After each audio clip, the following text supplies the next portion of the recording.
Greetings and salutations, friends, and welcome back to Stamford Bridge, where today we're going to cover a video that you guys suggested, Gen Z from liberal to far right. Based. And, I mean, on the face of it, yes, like, 'cause it's a fascinating thing, but like we talked about last time, the world you grew up in no longer exists. And that is so goddamn true. I'm sorry to say it. Genuinely sorry to say it. Because, like, when we were young, it was genuinely the world was a lot more wonderful than it is now. Just to be clear. The reason that we, like, I go back to, like, the early videos that I was doing in particular. Like, you were doing Warhammer, and I was doing, abstract ideological discussions. Because we were in a position where we had grown up as a society where you're free to have just, abstract ideological discussions about things that basically don't translate really into real life. You're free to do it because real life otherwise was pretty settled. And it's only when you look around now, you go, wow, we were really privileged, actually. We were. We genuinely were. And we also grew up in a time of actual evolution, and this is something that's very interesting because to take an example from gaming, right? We went from things like let me bring up an example here. Actually, take something like Daggerfall, right? Mm-hmm. See if we can find a picture. As brave as fighting me. Daggerfall. You never played Daggerfall? No, I don't think I did. It's pretty cool. They did a Morrowind game. Yes, Elder Scrolls. Yeah. I only played from Oblivion onwards. They did a remaster of it quite recently. Oh, yeah. Where they did like a bunch of graphics upgrades and stuff to it. Yeah. To be honest with you, I think the remastering is a good idea. Because honestly, the games of yesteryear are just better than the games of now. Absolutely. Like I think that at this point, that is just just a simple statement of truth. Yeah, this isn't even me being a nostalgic boomer. I think this is just true. So, once upon a time, our games looked like this. And this was a massive graphical revolution at the time, too. Like, the ability to roam an open world was like, holy crap, you can go anywhere? Yep, anywhere you want. Do you remember Ultimate Underworld? Yes, I do. That was amazing, absolutely amazing in its day. Yes, it was. And like that too was like graphics like this, and we went on to like this in Morrowind, and the evolution of video games in terms of graphics, in terms of appearance, in terms of gameplay mechanics. We were in an age where every day something new and amazing happened. And there's another issue with this as well. It's like games weren't standardized, right? Mm-hmm. Games these days have standardized suites of mechanics and standardized graphics engines. Yes. And so every game was different. Every game was different. In a way that they're not now. Because they were also making engines specifically for the game, which allowed them to make engines far more well-suited for that game. Like, Total War wouldn't exist unless they created their own engine. Guarantees citizenship. Whereas today, there's an entire generation of people who've grown up without any of this, who hasn't seen graphics evolve, who haven't seen gameplay evolve, who haven't seen mechanics evolve. In fact, no, what have they seen? They've seen the opposite. Yes. They've seen gameplay devolve. They've seen graphics devolve. Things are getting worse for the Zoomers, whereas for us, it was always getting better. Yeah, and that clearly has bred a very different kind of person. The optimism is gone because what the fuck have they got to be optimistic about? Great question. There's no light at the end of the tunnel. There isn't. They don't even know what the light is. They can't conceptualize of it because they've never actually seen it. Yeah, and it's not their fault. No, it isn't. It is not their fault. Like, a brilliant example of this, right, is Crysis, the 2007 video game. I remember it, but I don't think I actually played this one either. It was probably the peak of graphics technology. Can I show you Like the old Far Cry's. Yes, exactly. And graphic ever since has evolved very little, if at all. Yeah, you see these clips and like side-by-sides going around Twitter every now and again, where it's like this, you'll see, what is quite an attractive video game being played. And so like, yeah, this was made in 2013. Yeah. It's like, fucking hell.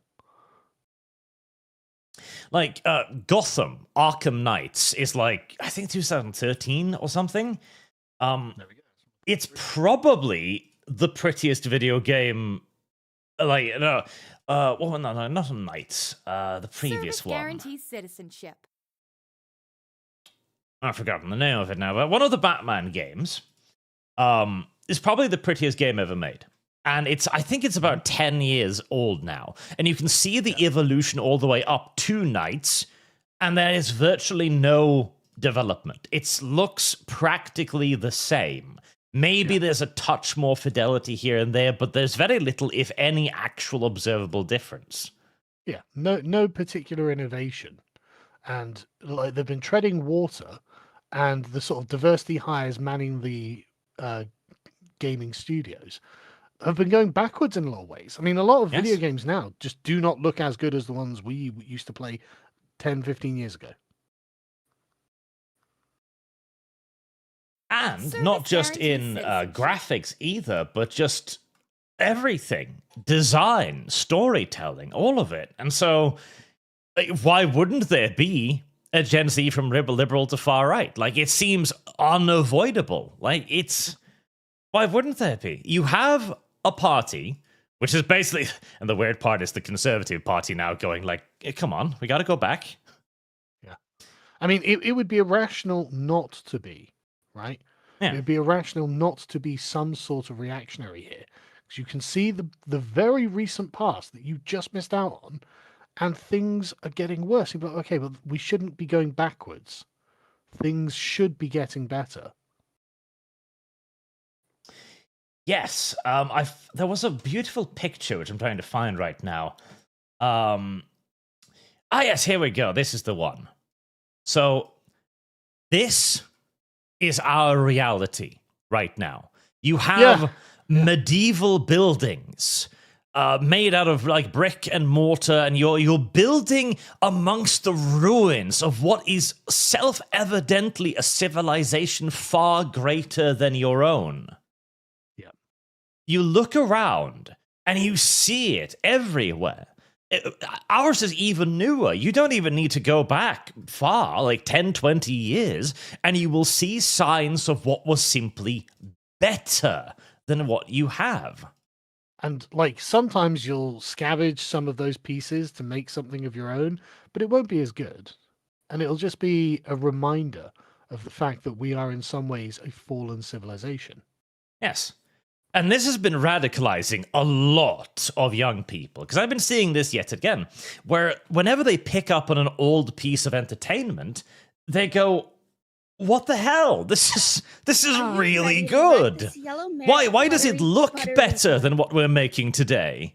Yep. Because it used to be made by straight white men, frankly. And you know that's true. You know that's true.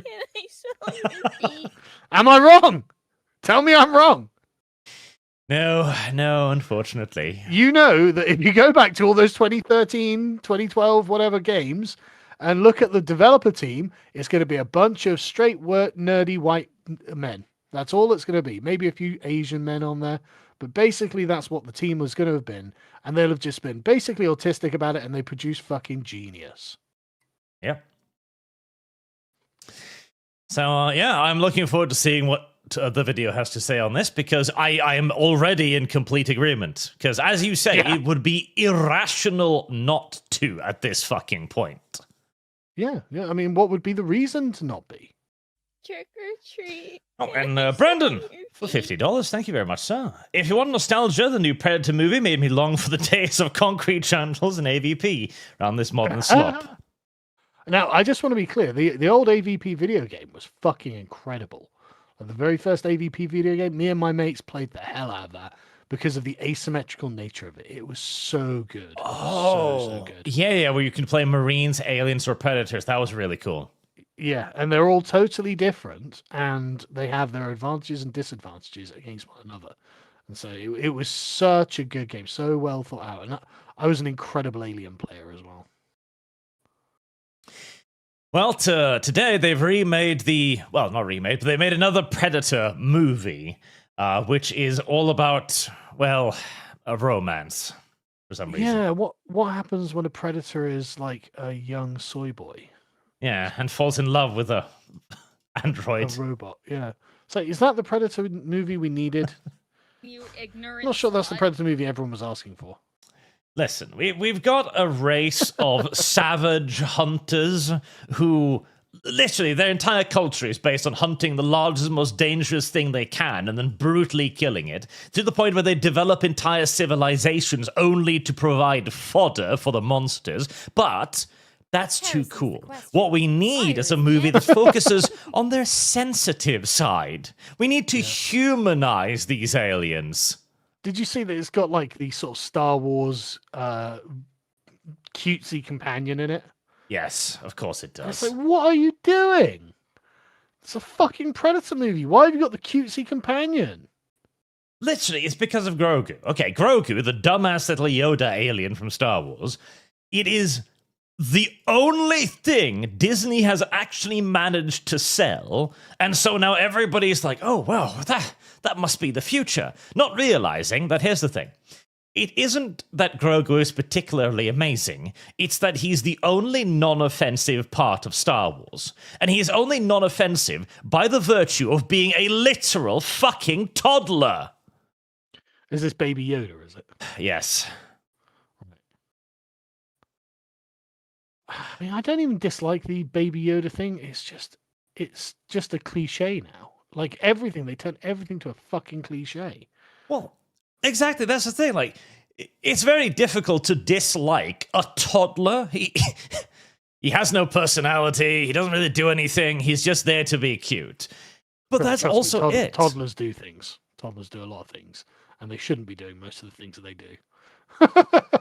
So it's not as hard as you think. And yet, it is Disney's only success, so they cling to it like a life raft. Yeah. I mean, it literally is the only sort of cultural artifact that Disney has produced in decades. Yeah. And what is it? It is a human baby, basically. I have lost. We had Alien baby. we had to Even reach cuter. so far back down to basically cute baby before people were finally like, okay, I guess I don't hate it. So I mean, and notice how that's the thing that women loved about it. Oh, it's a baby. Oh, I'm child free. What do you mean? What could this mean? Yeah, exactly. Why do you think you love the baby so much? Okay. God damn it. Enough procrastinating. Yeah, okay, let's go on with it. See, I want, but it's important to make the point that yes, indeed, we are living in a fallen civilization, and it is blatantly apparent to most of the people who are growing up in it now. I mean, it's genuinely, how would you deny it? How Yeah. would you fucking deny it, you know? I mean, again, the only way you could possibly miss it is if you didn't watch the old stuff. That's it. Yeah, yeah.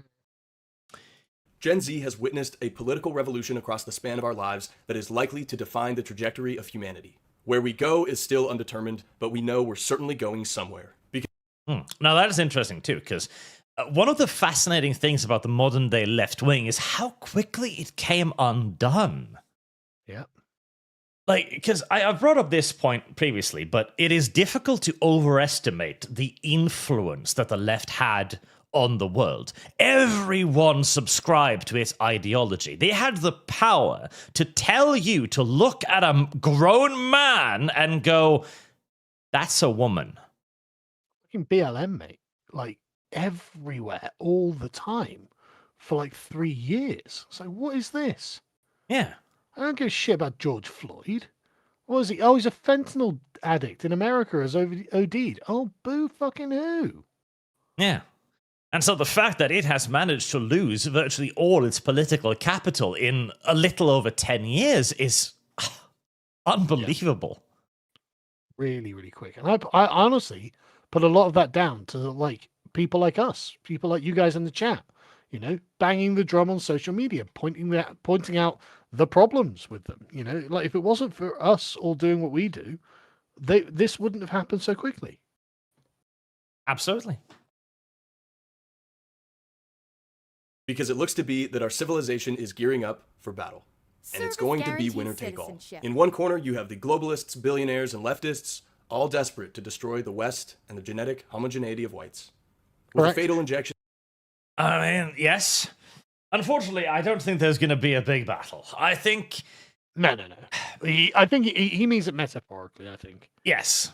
I don't think he means a literal battle. Although I've been noticing more and more of this, like the strident understanding of the battle not in a metaphorical but in a more physical sense.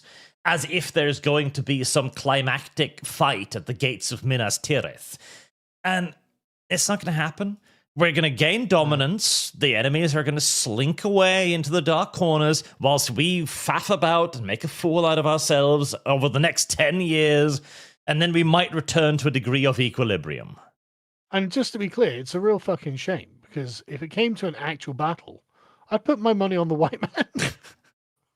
Like, wouldn't you? Sorry, are we betting against Europe and Europeans when it comes to war? That'd be mad. Why would you do that? It's true. Just historically, that's basically the one thing we've been really great at, like truly exceptional at. Of multiculturalism, they want to turn the populace into one big bowl of homogenous slop that can be ruled over by a select class of techno-futurists. And they plan slowly fed into the factories to produce yet more crumpets. Yeah, obviously. Are you ready to rut this on using AI to finally establish this top-down form of government. And if they do end up seizing this power, then their civilizational panopticon can finally emerge once and for all, and with it, we would see the last phase of the managerial revolution ushered in. Perpetual control of an eternal underclass. But in the other corner, you have racist Gen Z men who are doing everything in their power to earn...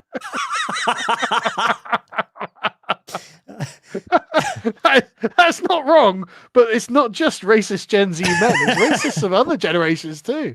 Yeah, it's a remarkably inclusive movement, really, but... Yeah. I do enjoy the framing. On the one hand, you have the billionaire class. On the other, a bunch of shouty whites.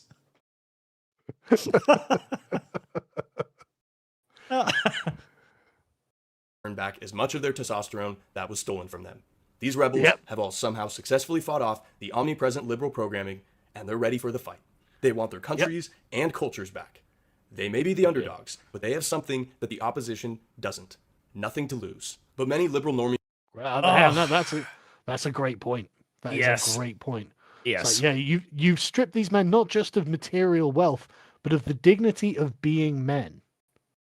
And this is something that we've been defending for years, all the way through Gamergate. That was basically the underpinning motive. It's like, look, you're coming after men because they're men. Fuck you. We're men, and we know we're good, and you're lucky to fucking have us. So shut the fuck up. And that should have been the response on day one, frankly. Yep, but that wasn't societally acceptable at the time. No, it wasn't, and we didn't realize. Again, if this had taken place over the course of a century, perhaps nobody would have noticed, but we can look up and see the Roman pillar standing above us, towering over our fucking shack. We know. Yeah. It really was not long enough ago. I have lost. Shit. Armies have been asking themselves, what the hell is going on? How did we get here? Why are young men unironically calling for women's voting rights to be stripped? They want to... Okay, I think that's still mostly a meme, but I'm starting to see the argument. And all immigration, denaturalize and deport? Why do people keep saying the painter was right? What? The painter was right. Have you seen, just a quick tangent, have you seen the fucking... Oh, we found Hitler, we sequenced Hitler's DNA. It's like, you don't know that. Oh, we sequence... are we going to clone Hitler? Well, that's the thing that's obviously now on the table. So yeah, we sequenced Hitler's DNA. What? So Gen Z can clone him? Oh, that was wise, wasn't it? Fucking smart guy. Are you ready to but wreck also, this yellow mare's do we know that that's Hitler? Oh, we got it from the blood from where he committed suicide. Do we know that? Do we know? You know, and what have they done? They're like, oh yeah, Hitler was actually low T and only had one ball, guys. Ho, ho, ho. It's like, listen, man, like, I don't know that that's true for a start, but I also don't know if this actually advances your cause against Hitler. Like, for some reason, like, I mean, basically, I have lost 80 years after he died, or allegedly, and like the war was lost, like, I don't really think you should have to continue fighting him. And if you are still fighting him, the problem is with you. Yes. And I also point out, if let's assume we clone Hitler, he came back, same personality and everything, somehow, his soul just inhabited a new body, he'd be the most radical left-winger you've ever fucking met. Vegan liberal, wouldn't he? Yes, he would literally be a vegan, Greenpeace-loving hippie, okay? Yeah. But the point is, they've managed to sequence his DNA just in time for Gen Z to clone him, just so the prophecy can be properly fulfilled. Gen Z will be very disappointed. Maybe, but what if he turns out to be like, you know, Mecha Hitler 2.0? They might be excited about it. True. I'm more than happy to give him a robotic body and send him into the war or something. That'd be funny. What is going on? Some try and rebut this budding right-wing energy outright. They'll usually write it off as some sort of sexual frustration manifesting in the form of politics. Incels, they scream. They'll say we're losers who are obsessed with having a victim complex. They'll say we're radicalized. How utterly ironic. So I'm going to... That is ironic, yes. Yeah, that is. And on the topic of deportations and denaturalizations, right? On the one hand, I really don't want to give the government the ability to denaturalize people. I feel like that might be open to abuse. You ignorant slut. On the other hand, there are, we have like 20, 30 years of demonstrable damage inflicted upon our society by people who we can now categorically tell just don't fit in. They don't want our values. They don't like our values. They don't want to be here. They want to transform our countries into the very things they fucking fled from.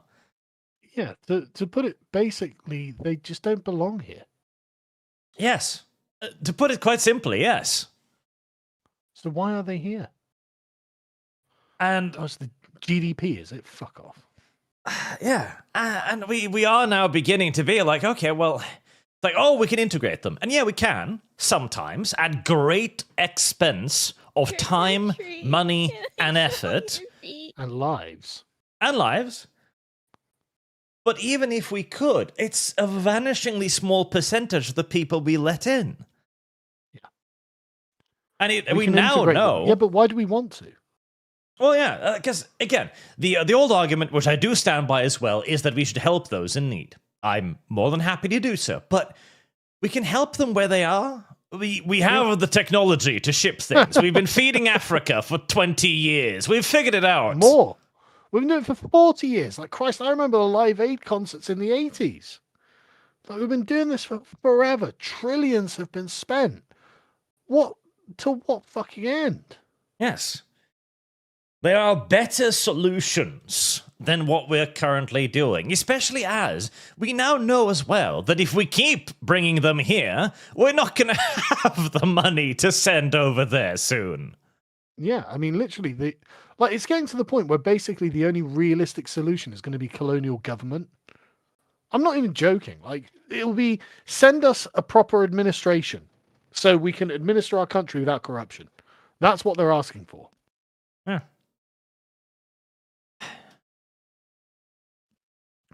To explain in depth why so many previously liberal young men are now and will continue to become men of the right. Not conservatives, not constitutionalists, not classical liberals, but men of the right. To understand the transformation, we need...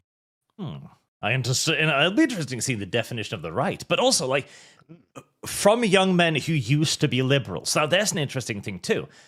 They didn't used to be liberals, in that these young men didn't grow up and choose to be liberals. That is simply just the universe in which they exist.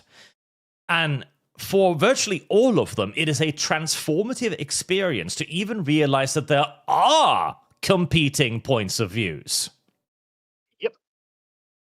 I mean, they were sold a total lie. Oh, we're going to have a race-blind, equalitarian meritocracy. No, bollocks are you. Fucking bollocks are you. Because if you did have that, straight white men would control everything. And that was the primary argument the left made. Because that's what we had in the 90s. Like, that's what we had in the 90s and early 2000s. And all of a sudden the left was like, well, hang on a second. There's only a few women and browns here. That's not good enough. It's like, but we've got the race-blind equalitarian society you expected. It's like, no, it must be racist because not everyone is getting the same. And it's like, oh, right, okay. There are some assumptions underpinning that we're not allowed to talk about. Got it. And that is also why the transformation is so powerful, because the right has now, in essence, been handed a very powerful weapon, which is mysticism and truth. They can reveal to you the hidden realities of the universe, realities that you have been forbidden to consider, that your entire life has been considered a massive taboo. That's a great point. I hadn't even thought of that. Well, like, I thought about it because of entertainment, right? Because I literally have had conversations with people where they go, oh, you know, this new television show is great. And I'm like, no, it's pretty terrible. What do you mean? It's very, very faithful and stuff. No, it isn't. Do you have anything better? Yes. And literally like a week later, they send me another message going, okay, yeah, you were right. What the fuck? Yeah, you just didn't know how bad you had it. Yes. And I know then that I am basically the keeper of the ancient law. Yeah, but you're not wrong, and you're exactly. I like the framing as well. Exactly on the money. The right has mysticism on its side because it is revealing primordial truths that are otherwise concealed to the liberal normie. And once you see a primordial truth, you can't unsee it. And so the liberal normie, once you get him, once the red pill goes down, oh, that's it. It's gone forever. Yes, because you can never unsee it. You can never go back to the way it was. And that's also a testament to how unbelievably unappealing the left has made everything. The fact that once this truth is revealed, there's simply no contest. Yep. There's no debate, there's no discussion. It's over for the left. The second they get to watch, I don't know, PewDiePie video. Well, like literally, I'm not even joking. Actually, he's going quite great these days. Oh yeah, like he's living his best life, unironically. Yeah. But the thing is, he's obviously right wing. That's what I love about it. He's just obviously right wing, and look how well he's doing. Yeah. And again, this can be seen in so many things. A recent beautiful example, harkening back to the world of entertainment again, an example of, right, Harley Quinn was invented for the Batman the Animated Series. She wasn't a character previously, but really? They had an idea. Yeah. I didn't know that. She was invented for it, and she became one of the most popular just characters. A quick thing. I assumed that Harley Quinn was... I'm not a DC Comics guy at all, right? But I assumed that Harley Quinn had been a long-term character. Yeah. It was just, a complete staple, like going back to the 60s or something. Because it's got the kind of name of a sort of 60s Batman villain. Yes. Like, because most people do, because she fit in so fucking well. Yeah. Fair enough. And she became one of the most popular characters. Like, now she is competing with Wonder Woman and Batman and Superman in terms of popularity. Yeah, my wife loves Harley Quinn. Yeah, everyone does. And recently, they made a new Harley Quinn. Oh, great. That's great. This That's just fucking great. Is Harley Quinn today. Oh my god. Yes. Okay, so I mean that's very feminist. It is. Oh my god. Like Margot Robbie was a great choice to play Harley Quinn in the films. Really, really great choice. Obviously they fucked it up, but like really great choice to play the character. Really she acted her heart out. She was handed a shit script and she did her absolute best. Yeah, but she looked the part, Yes. She had the right attitude, etc., etc. And so, You know, their fumble is not her fault at all, you know. But fumble they did. Fumble they still are, yeah. And again, you can obviously see that if this is what you grow up with, like if in the future this becomes your Harley Quinn, and somebody shows you the original Harley Quinn, there's no going back. Yeah. Why did they do this to us? Exactly. Like, because then you begin asking so many questions, like, why did you do this to me? Because they hate you. It's like suddenly realizing as an adult, like, I've been abused my entire life. Yes. Yes, you have. No, it's literally, that's what it is. They hate you. They view this as a form of psychic warfare against you, which is why they do it all the time.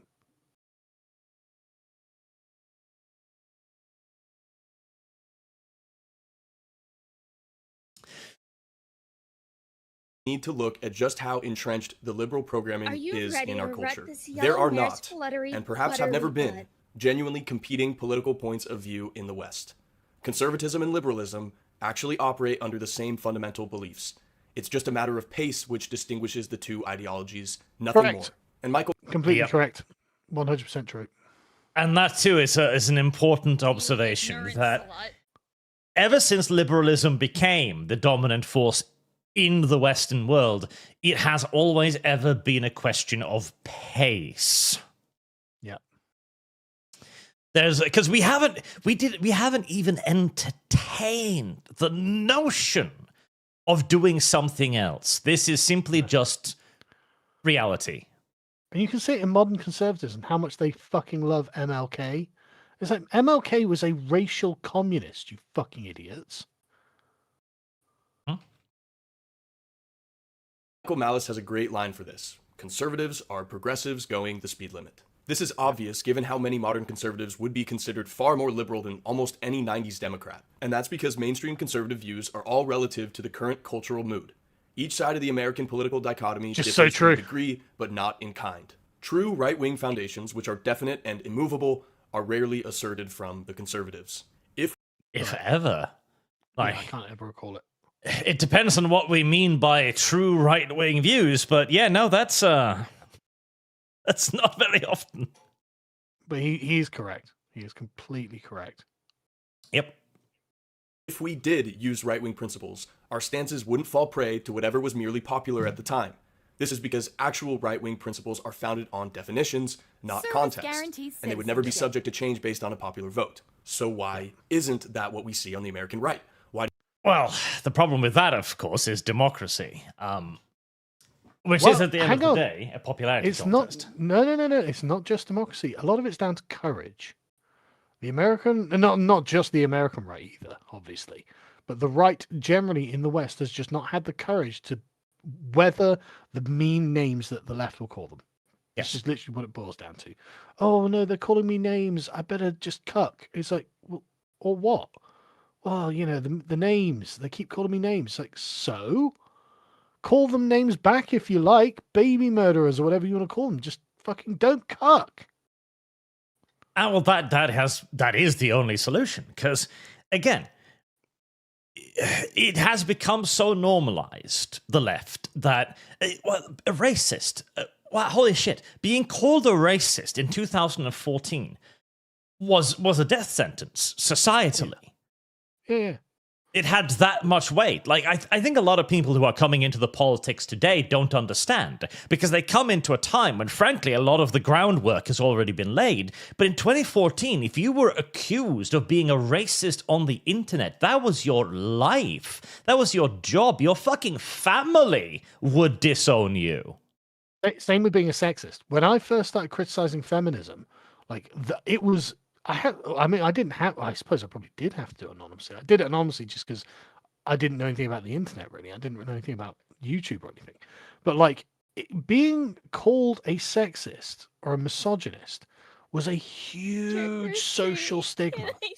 Like, you don't understand. Only back in 2013, we've turned this around so quickly. Yes. And honestly, it's people like you and me who are responsible for doing that. Absolutely. It's us and everyone in chat who kept pointing this out is the reason why it's turned around so quick. Because, again, it is difficult to understand for those who weren't there at the time how much power was focused on the left. Yeah. And how much social stigma there was attached to all of this. If you weren't there, you won't understand. Why do we see conservatives largely support gay marriage if it contradicts their supposed principles? Because what pervades American conservatism is not actually a right-wing ideology. American conservatism has been captured by the fundamentals of liberalism, and it has captured. I don't think it ever existed. I don't think it ever existed separately. Yeah, I mean, I don't want to just keep saying correct to this guy, but he's just right about all of this in exactly the right way. Mm-hmm. It's never been able to divorce itself from this. But to understand why we have found ourselves in a world which until very recently was incapable of rejecting liberal priors requires an understanding of what was preached in our public education system. The first, most basic fundamental principle that was implied was that we had reached the end of history. Yes.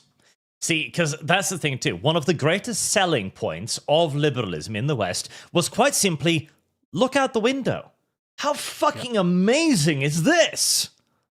And it was persuasive, because it was amazing. It was amazing. Like, if you're living in the year 1999, why would you ever dream of changing horse? Why would you ever dream of rejecting the liberal system? Yeah, the economy's roaring, everyone's graduating from university, everything's going great, you're going to set up a business, get a job, make some money, create some cool stuff, make a video game or something. Why would you not want this? This is amazing. But and again, if you go back and just look at the, immigration levels, you'll realize that you lived in like a 90% plus homogenous country. That's why it was amazing. Because that was why liberalism was sold, because it was great. And it took us a very long time to begin to see the problems. And it took us even longer to be able to actually point to those problems and go, look. Can we do something about these problems, please? This is a term coined by Francis Fukuyama, and it theorized that the world had essentially figured out government. It insisted that Western liberal democracy was inevitable, and the democratization of power would come for all. Correct. And we all believed this. Like, it also sits behind like our assumptions whenever we got entangled in the Middle East as the Western powers, because we moved in, we created democracy, and we just figured, cool. You'll be happy now, right? You've reached the end of time as well. You've hit the top of the civilizational tech tier. Yeah, that's literally what we thought. And every time the Browns looked back at us and went, no, boom. And we couldn't understand it. Holy shit. Like, if you read about the occupation of Afghanistan, right, it is incredible. Like, because there's page after page of theories of how we can make the Afghanistanians Western, and none of it ever worked, because it's all based on our assumption that they will be exactly like us. Yeah, it's the same with foreign aid. Foreign aid is based on the assumption that other cultures want to do what we call develop, as in they look at their civilization as a project that will, on a long enough timeline, eventually produce an advanced, safe, technological civilization. And I'm sorry, but other civilizations just don't think of themselves in that way. Yes, like they literally don't view the world in the same way, and you can't explain it to them. There's no ability to impart this experience onto them. There's no way for a 40-year-old general in the US Army, educated at West Point, to sit down in a hut with a 40-year-old goat herder and explain to him why the government in Kabul has got his best interests in mind. Just a quick thing. Syria has apparently opened its military to women. Oh, really? Apparently so. Callum just sent me this on Discord. I'll send it to you. Like, it's like, what? And he's just sent me it with a like outraged emoji. What is going on, man? Have you learned nothing? Well, that's also kind of like the beauty of the erosive power of liberalism, I guess. See, but it's It's colonization from us on them. Yes, it's cultural colonization. It's just taken so long to begin seeping in. Yep. Because again, you also got to remember, for most of the rest of the world, like countries like China, etc., many of them don't view us in the way that we view ourselves. Fire is the answer. And in the case of specifically China, they look at our success, our growth, and how amazing a civilization we've built, and then they look at the errors we made, and they simply go, oh, well, we're not going to make those mistakes. Yep. Like, China is very homophobic. Mm-hmm. Like, I mean, Hassan Piker on his stream showed like these anti-LGBT stickers that the government had up and like are outside bars and stuff. It's like, wow, Jesus. Well, the government came to borrow his phone to check if there was any. Yeah. Because here's the thing too: Hassan Piker, to a Chinese person, useless. Looks obviously like an American fucking streamer. So the Chinese police sees him and goes, "Okay, hello there, American tourist. What are you doing?" Sounds like, no, I'm a Turk. I'm a Turk.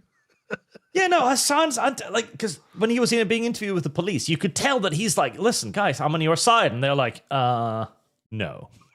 We're too racist to think you're on our side. Which is literally their response. Yes, literally. The concept of a king was slandered as an abomination to the human spirit. The god of democracy was raised up as the rightful ruler of man. Because we were civilized now. We voted for what we wanted. We created our own change. We raised ourselves because we were now our own gods. But even if we thought we had finally figured out the whole government thing, that didn't exonerate us from what we had done in the past. Can you imagine hating someone for the color of their skin? They would scream. How could any person be considered better than another? The thought of putting someone in chains just because they were more resistant to sunburns. Oh yes, we had sins and they wouldn't ever be forgotten. And there was some... And Correct. The interesting part, too, is that we were the ones flagellating ourselves for this. Yeah. We're the only people on Earth I who have give a lost shit. Yeah. Literally, the Arabs weren't like, why did you enslave the Africans? The Africans weren't like, why did our ancestors enslave you? You know, these guys. Yeah, because the Africans were like, yeah, we did sell you those guys, but they were in a different tribe than us. Exactly. They don't care. But we were like, oh my god, please forgive us. What, you want to buy more people? Something almost cathartic about it when we embraced it. That's a great cathartic, yes.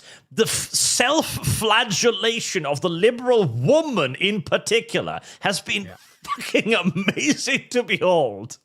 Yeah, and honestly, it's got to the point now where obviously a lot of Gen Z guys are just like, I don't care. Basically, I've been oppressed by these liberal women my whole life, so Yes. you're not going to get any fucking sympathy from me. You see the person ahead of you in line flagellating themselves like, I am a bad person, psh, I am a bad person, psh, and go, what? No. I agree. You are a bad person, but I'm not. Yeah, I don't want to do that. Because they preyed on our good spirit. We wanted to make things right, and they knew that we were truly upset when we saw others being treated poorly. And we were taught that for thousands of years, we, the whites, were so vile that it only took the sight of a slightly darker tone to transform us into rabid, violent animals. If our ancestors... It's true, but like it's just such a ridiculous narrative when he lays it out, isn't it?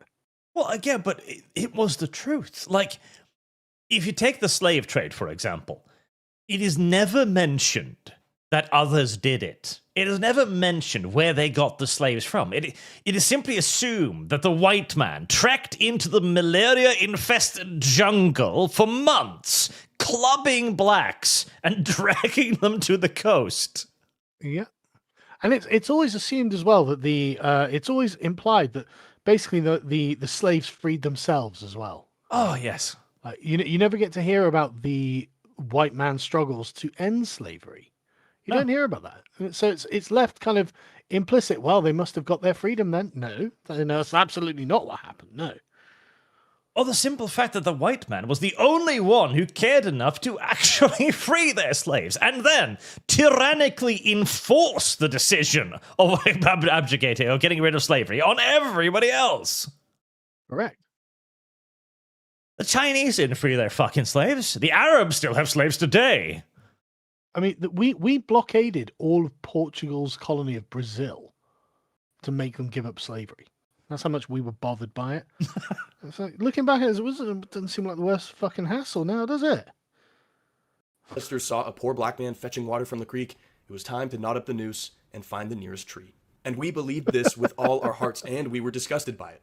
So we tore through the pages to see Atticus Finch bravely defend an innocent black man in the Deep South. What a hero. We watched The March in Selma in one of the many Ken Burns documentaries, and we bowed to Rosa Parks for her bravery on the bus that day.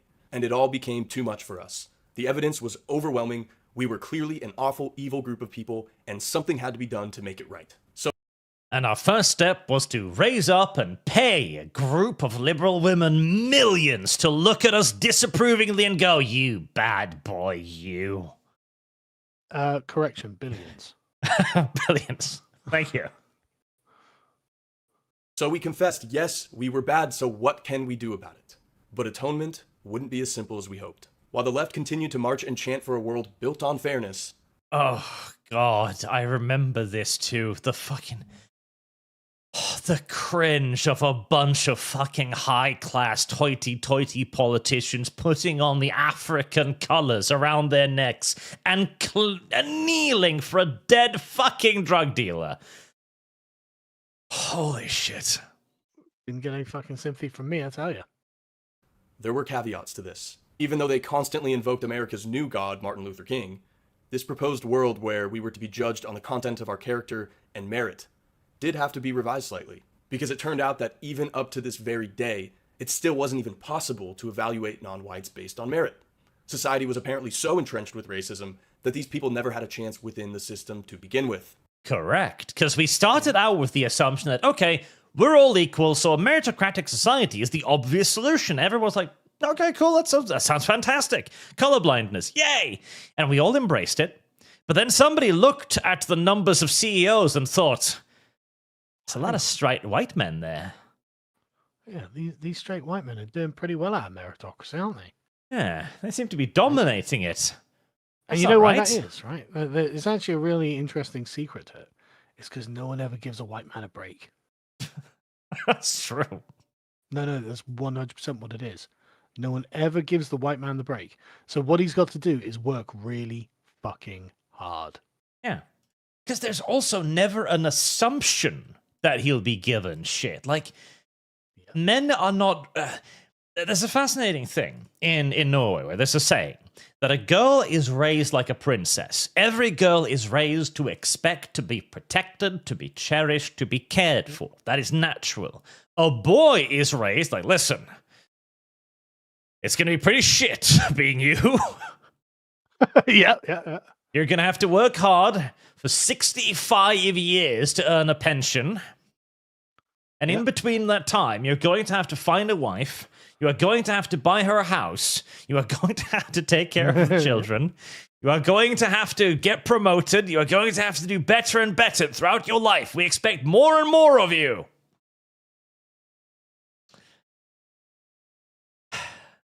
And is literally this way all I across have the lost. Western world Shit. for every young man. And so, as restitution for our ancestors' sins, we had to willingly step aside.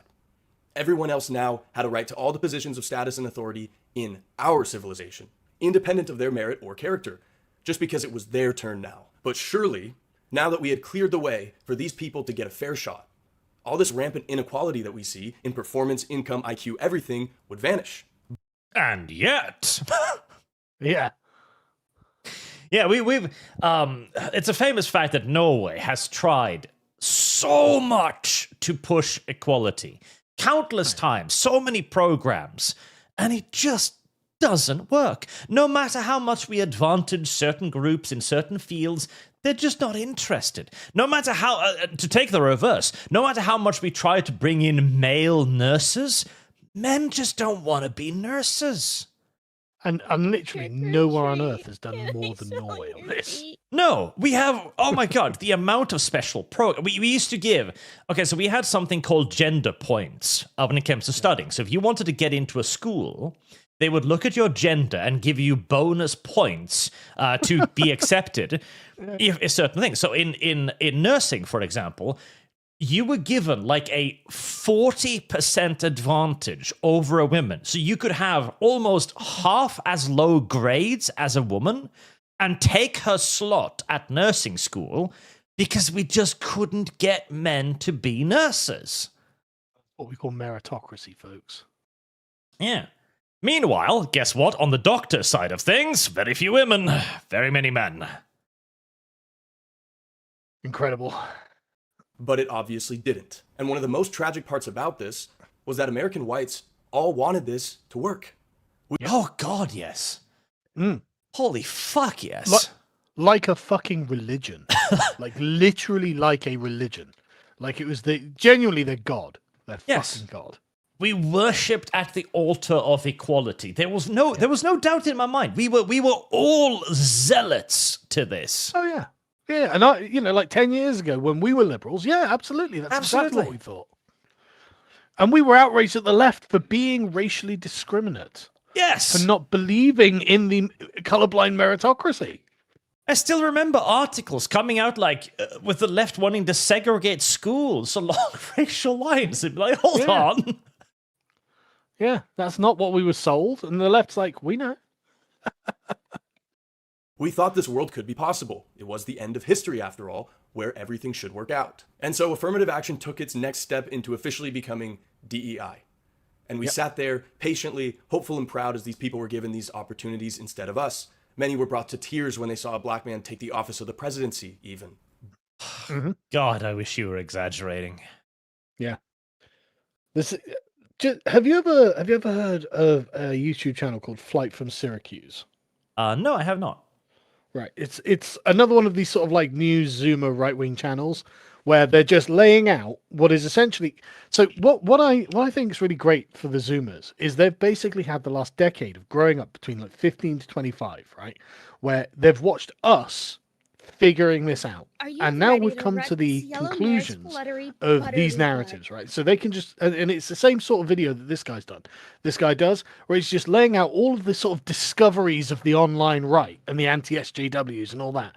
And he's just laying it all out and being like, yeah, so these are the conclusions from that decade's worth of political theorizing that, like Ben Shapiro, Sargon of Akkad, Milo, and all that sort of doing. They've learned all of this because they grew up with it, right? And so it's a really good channel where he just lays out these truths basically and says, look, what are we going to do? Us young right-wing men. Yeah. And it's all like, it's pretty fucking undeniable at this point as well. Like you can see why Nick Fuentes is doing so well because he can just lay out again, this Zoomer cohort that has the conclusions that we have been building up to. And it's just like, okay, well now what, lads? Yeah. Dan Narogan for €100. Thank you very much, sir. Speaking of Harley, because of Matt Rhodes' Dead Gods art comic project, I was introduced to Paul Stobbs' bizarre rabbit hole on how clowns are intentionally made to look like demons as a form of spiritual warfare. I highly recommend to check out both people I mentioned. Huh. I've never heard of that, but that does sound interesting. Ah, that does sound interesting, yes. Oh, God damn it. 7 minutes. How the fuck? Because there's so much contained in it. That's the thing. But this is the thing. What we're doing is just elucidating exactly how it is he's able to compress so much into this 7 minutes. Because this 7 minutes is 10 years of political theory for us. Yes. And the problem is we're old men by now. We've been through this shit. Yeah. But honestly, that's the point, right? That was what we were doing all of this for. So you young guys now can be like, oh, right. So this is how things are. It's like, and the thing is, right, like, I don't know how to describe it. It's like, it is literally like coming out of the Matrix and getting the slime off of you of the liberal bullshit, being like, oh no, none of that was true. Like, put it out of your mouth. Like, holy shit, it's unpleasant. And so for you guys, like, I think there's always been in the sort of Zoomer mind a kind of, oh no, I know the world's stacked against me, right? But for us, this has been a bitter pill to swallow. And it's been a difficult thing to slough off of ourselves, just to really, oh no, I've got to get the goop of liberalism off me. Like, it's really hard for us to do because we've had it for so long. Mm-hmm. But then the vitriol came, the hatred for whites.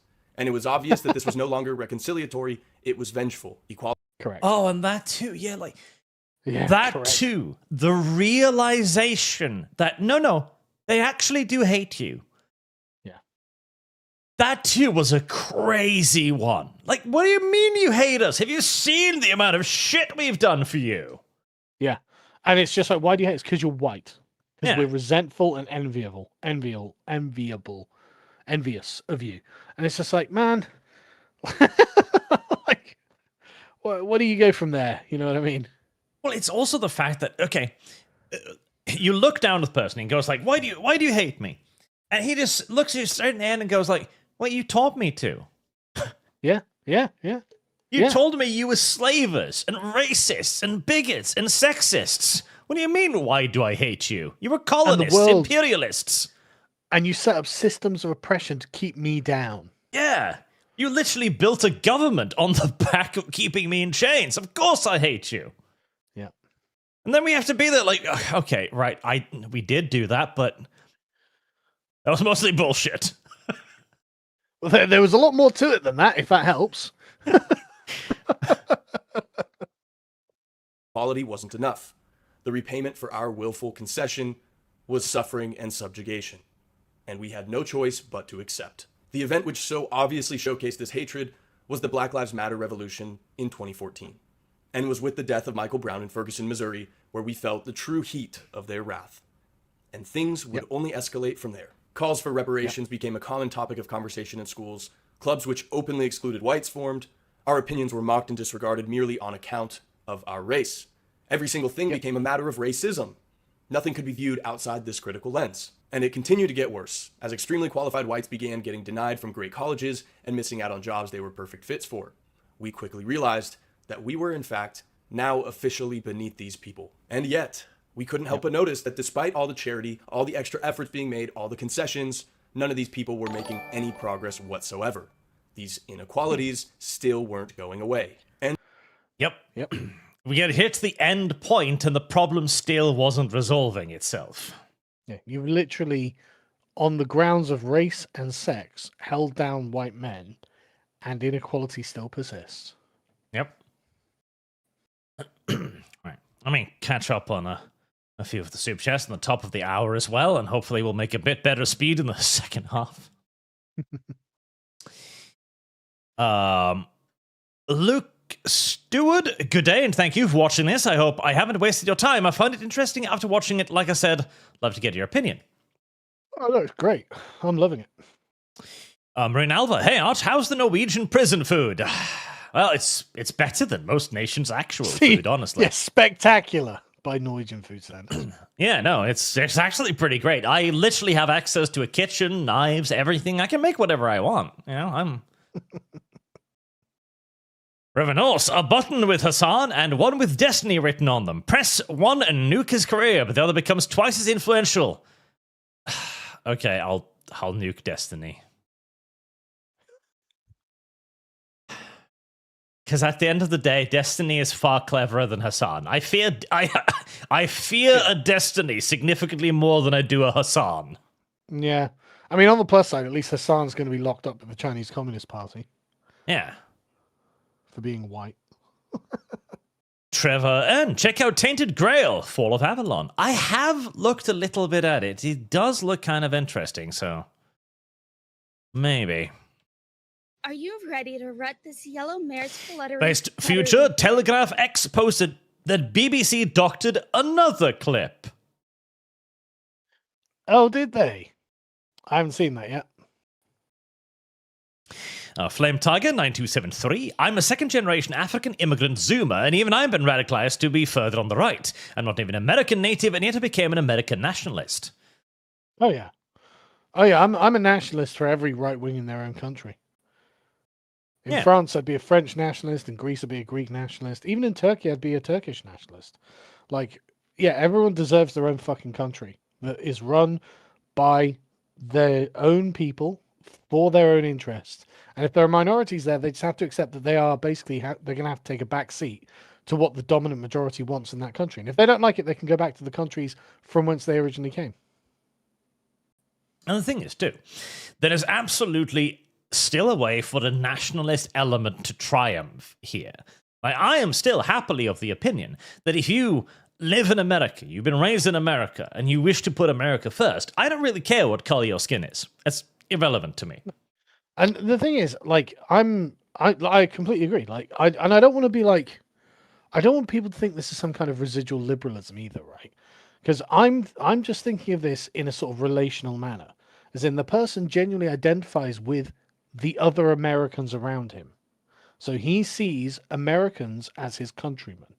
And so why wouldn't you want to accept that person? Okay, you might not be the same, fair enough, color-wise, but like either way, at least the person feels like they're on your team.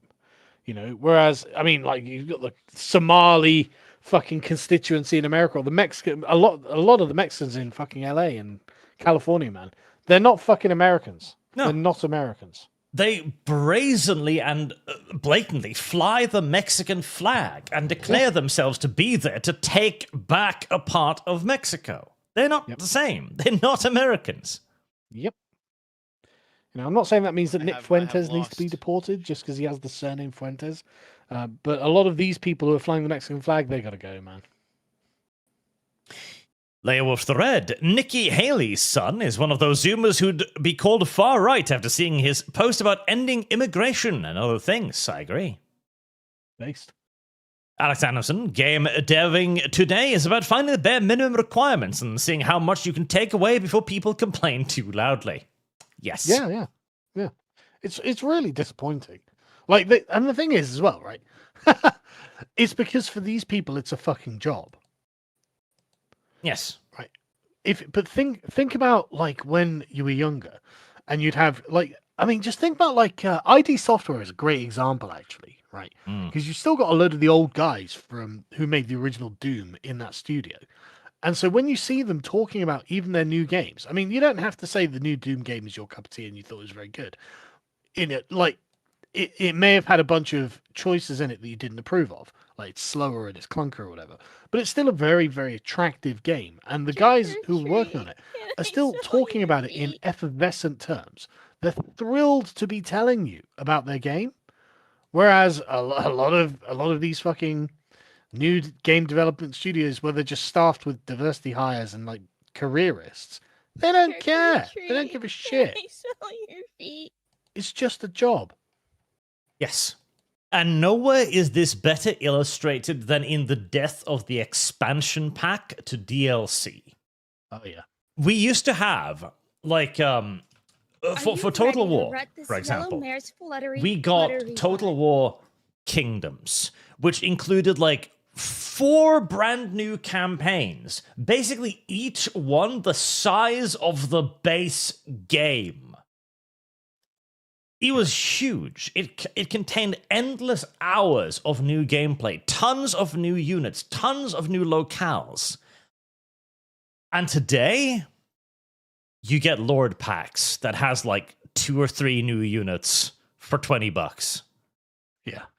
Yeah. I tell you what's really bad for this is Gladius, Warhammer Gladius. I love that game, but they have extorted like 50 quid out of me on these stupid little DLCs. So I'm like, yes, okay. I want the little Chaos Warrior that's got this or whatever, you know, the new unit that each faction has. Like, you lazy shits. You know, I know what you're doing. Mm-hmm. Fraser TB on Kick sent a stomp. Are you ready to 5,000 warp tokens. Hail like Christ, our Lord and Savior. Sargon, is there any alternative to reform in the UK? Homeland or old UKIP. Is there any update on COD, World of Warfare, Arch? No, the answer is not really. Nigel Farage has sucked up all the energy, and so we just got to hope that he does something useful. Well, I would be surprised, but I hope for it. Yeah. I mean, I'm not especially optimistic, but I mean, maybe he'll do something useful.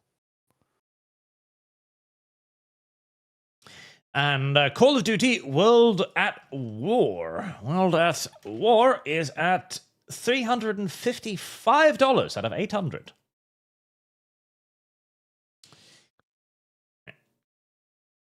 Oh, Siluxon on Streamlabs, the UK government has demonstrated over and over that they cater to whatever ethnic group is the most energetic. That the UK people should act just like the invader do when they don't like a law or action by the government or police. I mean, yes. If every time a shit law passed, and then 100,000 Englishmen were marching past Whitehall the next day, probably would work a lot better. Oh yeah, I mean they're genuinely worried about the way things are, the way things are going. Like, Keir Starmer was shat up about the Tommy Robinson rally. Yep. Mercer Holt for $100. Thank you very much, sir. I'm convinced that within our lifetime we will see Starship Troopers approach the right to vote, but it has to be earned. This is the only solution to prevent the situation where a bunch of idiots can vote. The only issue is how it's earned. Yeah, I honestly do think that universal suffrage is just liberal bullshit. And actually, if we have to have a democracy, then it has to be based on earning the franchise. Then you have to buy into the system somehow, yes. Yeah, you've got to support the system in order to make it function.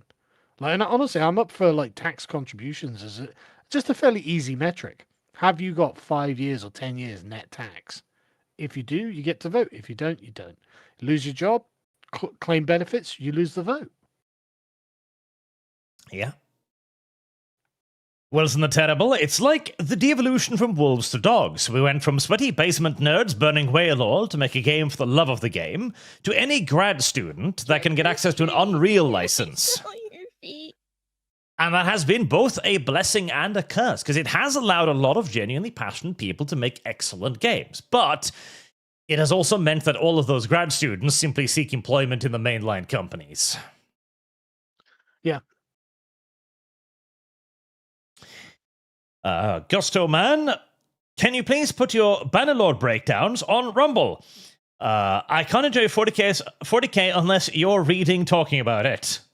Band lore breakdowns on Rumble. Maybe. Royal Retrograde, we can't have the 90s. It's not ours. Can't retreat into non-existence. The only way out is through. We're far right because everything now feels wrong. Yeah, kind of. Brandon, I want a Predator movie about a Chief, deciding to solo a fully awoken alien hive. Not this gay shit. Exactly, yeah. I want a Predator movie about a badass hunter killing aliens. Yeah. That's all I've ever wanted. Usamiti Jujuntan Prafo. The second story explains why modern writing sucks. Charles the Beagle, Gen Z's rightward swing proves to me that I've always known which is the cynical nature of things. This was expanded by the philosopher Boethius in the 500s On the Consolation of Philosophy. You know, I've been meaning to read that for such a long time. But always there's something else to read first. Yeah, it's just always the way. Bogoslava Sargon, I am working on my own Beowulf, all 3,182 staves. Every single word ode rooted before 1150 AD. All bits understood with 25 words list. All alliterated, stressed. I'll send to Lee when done soon. Been working at it 7 months. Yeah, wow, that's amazing. Mr. Rich Low Pitch, but the feminazis tell us good things from the past were actually bad because a bunch of loser women weren't streamlined into positions of authority with zero effort or sacrifice. Yes. But again, there simply is no argument for it. Again, with the Harley Quinn picture, a feminist can tell you all they want that the older Harley Quinn was sexist. But you're still going to look at her and go, no, actually, she was badass, cool, and loved by an entire generation. I think she was pretty great, actually. The old Harley Quinn was sexist. Are you ready to rut this yellow mare's all right, I don't care. buttery butt? She was better than your non-sexist version. Yeah, exactly. She was just better. Alex Hansom, the indomitable racist spirit of the white man. It's also brilliant, the idea that the colonizers arrived in Africa, just found the first black person and went, instead of going, hello there, would you like us to build your country for you? Yep. Well, isn't it terrible? The pipe from liberal to right wing is recognizing that a liberal society is based on gentlemen's agreements and common values. Without those agreements, it is moot and the society therein is defective. Ah. Yes. So, gentlemen's agreements was literally the basis upon which our entire society was constructed, because we all understood any system are going to have problems. A man's word is his bond. Yeah. There were going to be inconsistencies, but we were like, okay, in general, this works well. Just don't pick at that part. And then some smug twat emerged and went, oh, this part doesn't make any sense.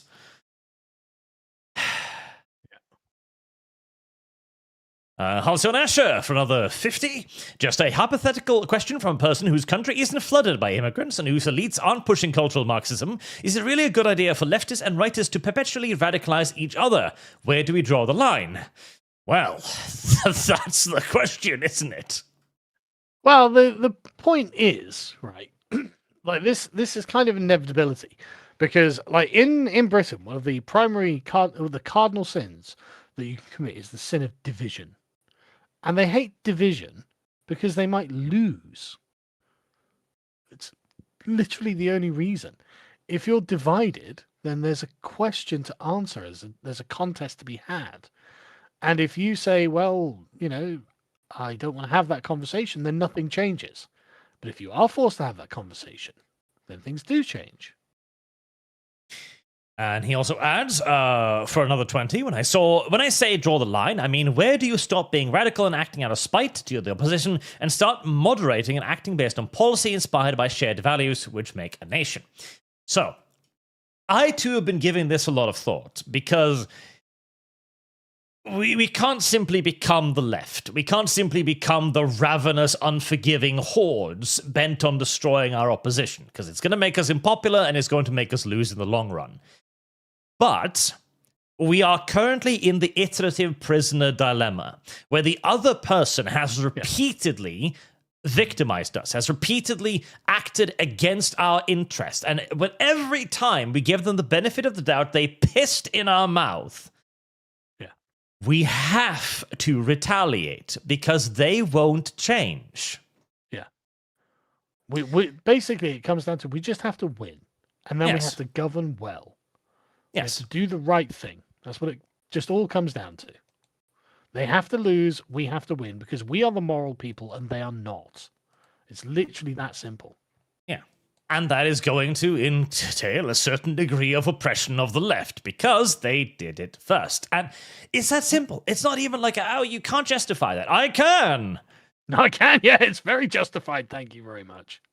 And yeah, the example I bring up, Charlie Kirk assassination, right-wing cancel culture surges. Suddenly, all of the left-wing streamers are, oh, we really need freedom of speech. You ignorant slut. Right-wing cancel culture was nothing. Couldn't even get fucking Jimmy Kimmel fired. No. But even that, just the specter, the shadow of what the left had been doing to the right for a decade was enough to make them shit their collective pants. Yeah, exactly. The idea, oh my God, what, you're going to fight back? Oh, well, maybe. It's like, oh God. It's like, hold on there, don't we have principles? Yeah, I do, but you can't hide behind them. Yeah, exactly. Exactly. I'm not allowing you to hide behind my fucking principles. All right. A little bit more of the video. And so, after white Americans had graciously stepped aside to let those who claimed to have been unfairly treated have a try, what did we get? We got more racial hatred towards us. A complete desecration of our culture. We got unqualified people making a mockery of once great institutions while we were kept out. And oh God, like, the guy who was raised to like an honorary position in the Cambridge Debate Society after the Charlie Kirk thing, for example. Yeah. Oh yeah. I don't even remember his name, but like he made a point out of coming into the hallowed debate hall of Cambridge wearing a tracksuit just to go fuck your stuff. Yeah. It's like, why would we ever raise this man up? Why would we ever honor him when he doesn't want the honor? Yeah, he's got no respect for Harris you is the or your question. institutions Fire is the or answer. anything like that. He doesn't care. He doesn't respect you. He doesn't value any of these things, and so that's why he does what he does. Yeah. It's like pinning the Victoria Cross on a monkey. Actually, it's worse, because the monkey would wipe his ass with it out of ignorance. This guy does it out of malice. Yep. And it was then when a few of us had that incredible revolutionary thought. Perhaps there was more to our differences than just circumstance. And maybe there was a reason that we were at the front of the line before, and maybe we should be at the front of the line again. I have lost. But we kept that thought as quiet as we could. White Oh yeah, you better shut the fuck up with that thought. Yeah, I don't think that can go any further. Sorry, buddy. had been absolutely slandered like no other by society. But white women were in an interesting position. They were scolded for their race, but at the same time they were Privileged for their sex, yes. promoted for their gender. We'd hear, if it had been the Lehman sisters and not the Lehman brothers, we never would have had the 2008 financial crisis. It all would have been different if it wasn't for you, white men. And so if BLM was a racial retribution against whites, mainstream feminism was a gendered retribution against white men.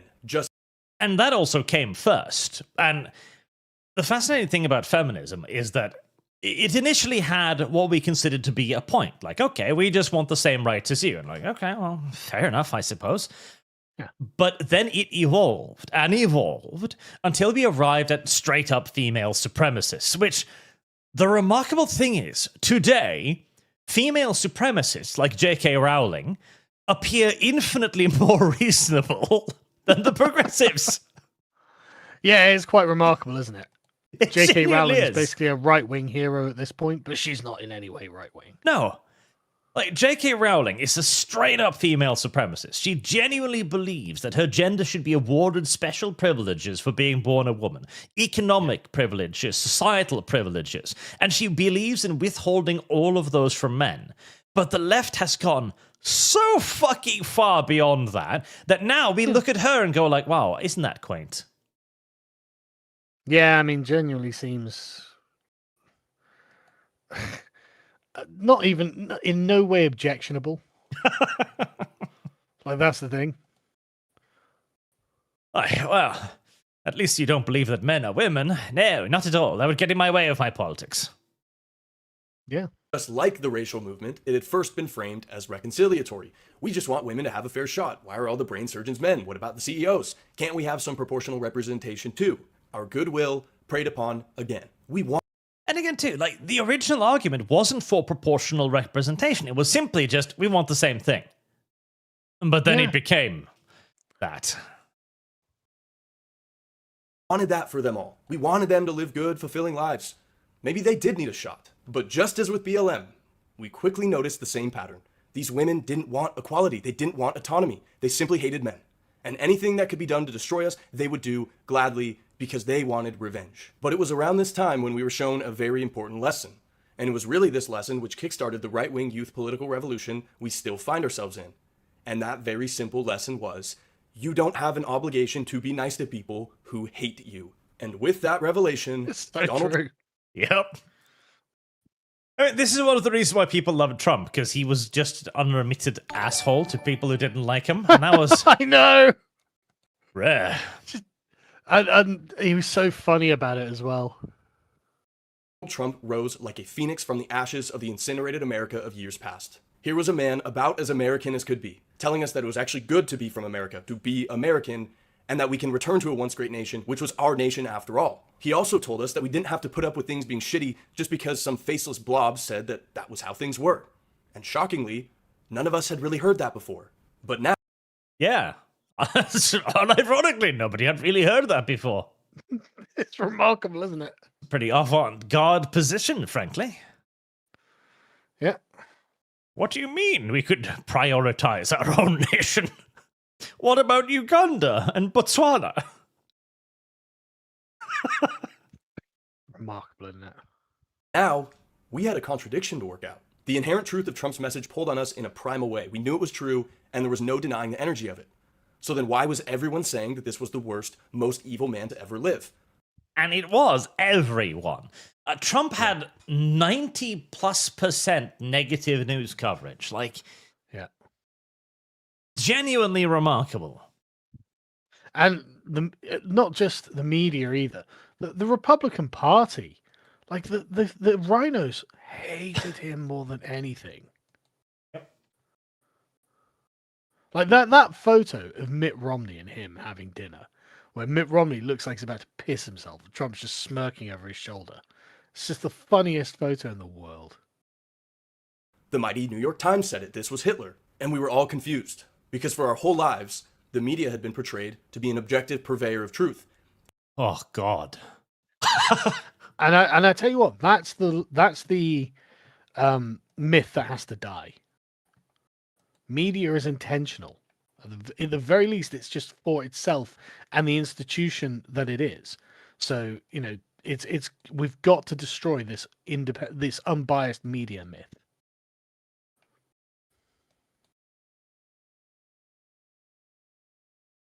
Oh, so the media. I remember there used to be, as you say, a myth of the unbiased media, of the golden age of the media. We used to lionize the media and reporters. Yeah. Like, there are movies. Superman's Girlfriend, Lois Lane, reporter. The idea of investigative reporting was like the bravest thing you could conceivably do. And it was all about speaking truth to power, uncovering corrupt politicians or corrupt companies and saving things, basically. Mm-hmm. Turns out there weren't a whole lot of those. No. And by and large, they were simply just propaganda apparatuses, and have been propaganda apparatuses basically as far back as we fucking go. Yeah. So it's remarkable. It's one of those things where throughout almost all of human history, print media has been used to propagandize, near exclusively. And we forgot about it. In the same way that Trump... He has done, like, I was watching a Norwegian television show discussing Trump a while ago, and they were talking about Trump, and he's like, oh, he's such a liar. He lies all the time. And they went on to another segment about a Norwegian politician who had lied, and they sat there utterly befuddled. How could he have spoken untruth? How could he have acted against what they said? And they seemed genuinely confused, as if we forgot that politicians lie, and it became only Trump. Yep. It's just the whole system is just corrupt from start to finish. And many of us mostly just believed what they said outright. School had reaffirmed the honesty and integrity of the mainstream media's reporting. 60 Minutes was a constant in the classroom, and anytime there was breaking news, CNN would come on the projector to make sure we knew exactly what was going on. And we were told that these reporters had our best interest at heart, and they were simply chasing truth, until the lies became too blatant to ignore. A particularly distinct lie by the media, which likely red-pilled the most people at once, was the find people on both sides hoax. This was a watershed moment. Yeah, because that is still repeated to this fucking day. Even Snopes are like, yeah, that wasn't true. Yeah. When many politically neutral people realized that the media was intentionally lying about Trump. And despite all the absurd journalistic hysteria pumping from every possible medium, no one was actually being rounded up. Blacks were in fact not being put back in chains, and immigrants weren't being shot on sight. Even though reality was not matching up with the narrative, a great majority still couldn't wean off what the mainstream was injecting us with.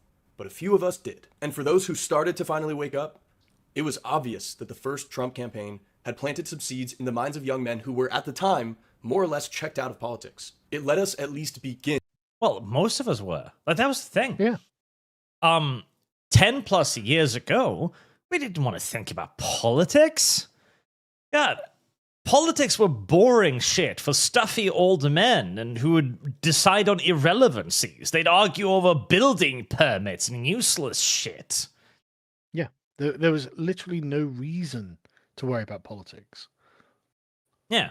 It was, to most of us, an utter irrelevancy. Something that professionals did somewhere else, and we didn't really care. Yeah. To consider the vague possibility that perhaps it was okay to be white American men. Not good even, but at least acceptable. And maybe white men did some positive stuff for the world too. Back then, that was still an incredibly uncomfortable thought, especially given everything the media was putting out. But with the blatantness of that propaganda, this era finally showed us unequivocally that the media did have an agenda. And we can no longer assume that they were simply truth seekers. We had no idea where these revelations would lead to. But many of us were now taking some very small steps into the unknown. And with the eventual election of Trump in 2016, the climate intensified. The cathedral was forced to use much more potent counter-revolutionary forces to try and stifle our mass awakening. If the high school curriculum wasn't definitive in convincing whites they were hated, college certainly finished the job. It unashamedly preached a universal disdain for whites in Western culture by all the hegemonic institutions. And it wasn't mere theory anymore. There were now segregated graduation events at the request of the colored students. This, on top of microaggressions, safe spaces, land acknowledgements, gender-neutral bathrooms, all of it had created an environment that was so foreign from what our liberal world was supposed to be that we couldn't help but conclude with decisiveness that the old world, which had once been promised, was gone and perhaps never existed to begin with. See, look at that. I'm disappointed with the promises of liberalism. Yes. You made promises to me, and they weren't fulfilled. Yes. See, that is a key takeaway as well. Many of the ideals of liberalism, colorblindness, meritocracy, are things I still want to have. I like these things. Yeah. But they weren't real. They were simply just a carrot dangled in front of our nose and then taken away because that was never the point of it. Yeah. And now that's the most bitter pill to swallow as well. Yeah, and now people are beginning to wake up and go, hold on, you're clearly speaking against all of the values you profess to hold now. And for a very long time, they were able to get away with it through academia by simply drowning it in lingo. They would speak to us in an authoritative tone, referring to philosophers, referring to books and text and terminology, and the majority of people, again, completely uninterested in politics, would simply go, okay, well, you sound like you know what you're saying, so all right then. What do I know about it? I'm not a professor of bullshit. Yeah. Why can't we have meritocracy? Well, you see, because of the entrenched systems of systemic racism, of power plus privilege. It's exactly what they would argue. Yeah, and so the average guy would be like, wow, that's systemic oppression? Oh, that's terrible. I'm not for that. The left now wanted to scare us into submission. Antifa was routinely organized and deployed at all conservative events. Physical conflict would exclude. And deployed is the correct term as well, by the way. Yep. During the massive United Kingdom protest in the UK, for example, one of the reasons why there were so few counter-protesters is because they didn't have money to hire them anymore. And I found someone had defunded them. Thanks, Elon. So I found programs on the back end where they were basically offering to bus people in from Scotland as far as all the way into London as a counter-protest. The pre-prepared signs, of course. The fact that you can go to demonstrations and ask people, like, why are you here? Well, somebody gave me $5, etc. It was absolutely mobilized counter-signaling rather than organic. Exclusively land right-wing participants in jail for years, and yet anyone on the left would be free of all consequences. Hell, murder would be free of consequences. I have lost. Sometimes is. Was now officially a two-tiered society. And we were explicitly pushed to the side, and we were told we must accept this subjugation willingly, or else we'd be kicked out of school, lose all job prospects, and be socially radioactive. And the problem was that by the time they got to that point to make those threats, that wasn't real anymore. They'd overplayed their hands. By the time the left got desperate enough to start straight up jailing people, it had lost a lot of the impact. They didn't have the societal ability anymore to just Cheeto people out of the internet, out of their jobs. Yeah. And it made them look even more tyrannical. Over time, this rejection had a paradoxical effect, because it soon began to build a fairly large, yet still disorganized coalition of young white men.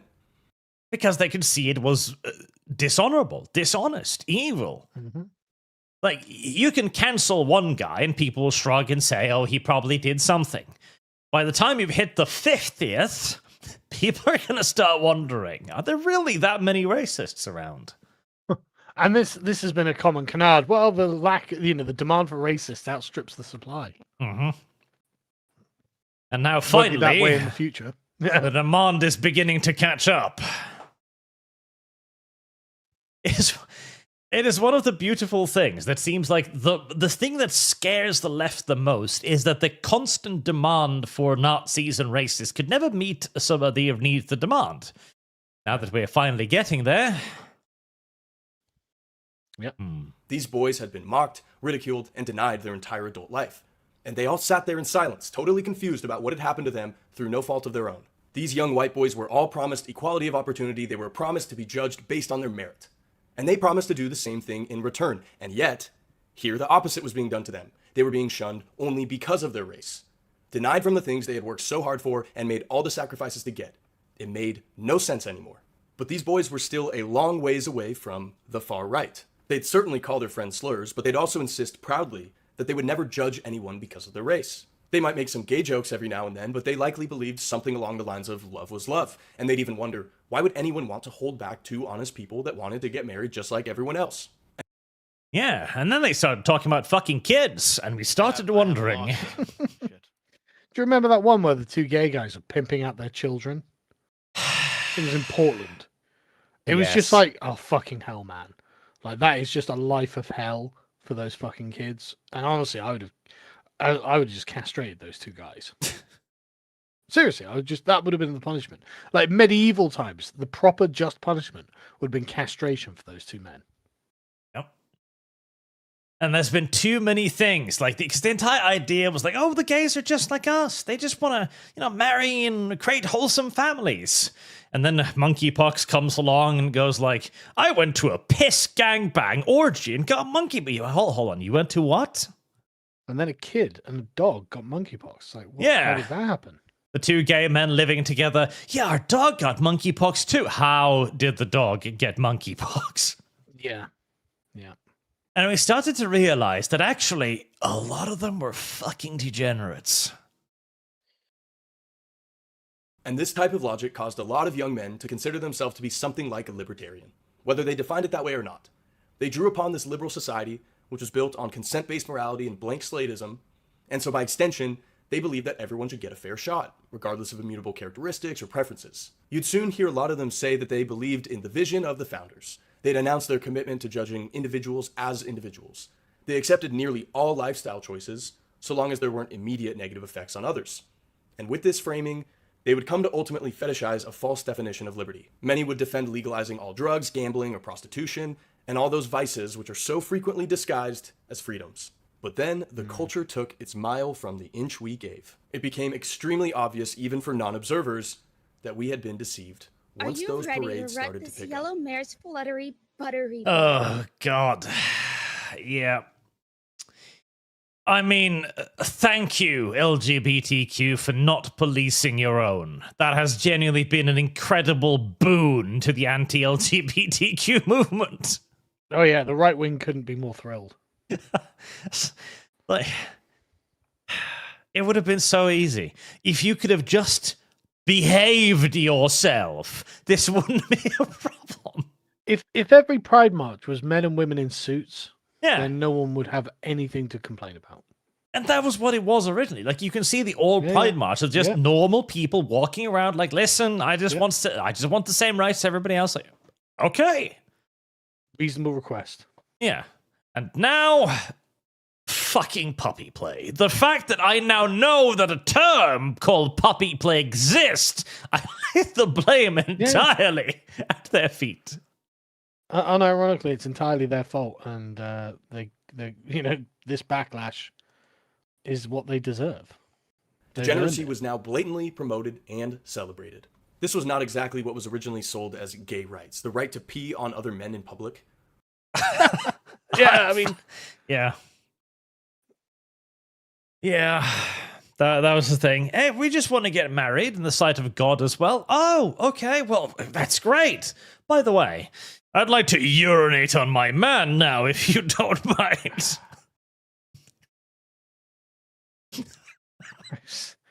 It's so insufferable, but here we are.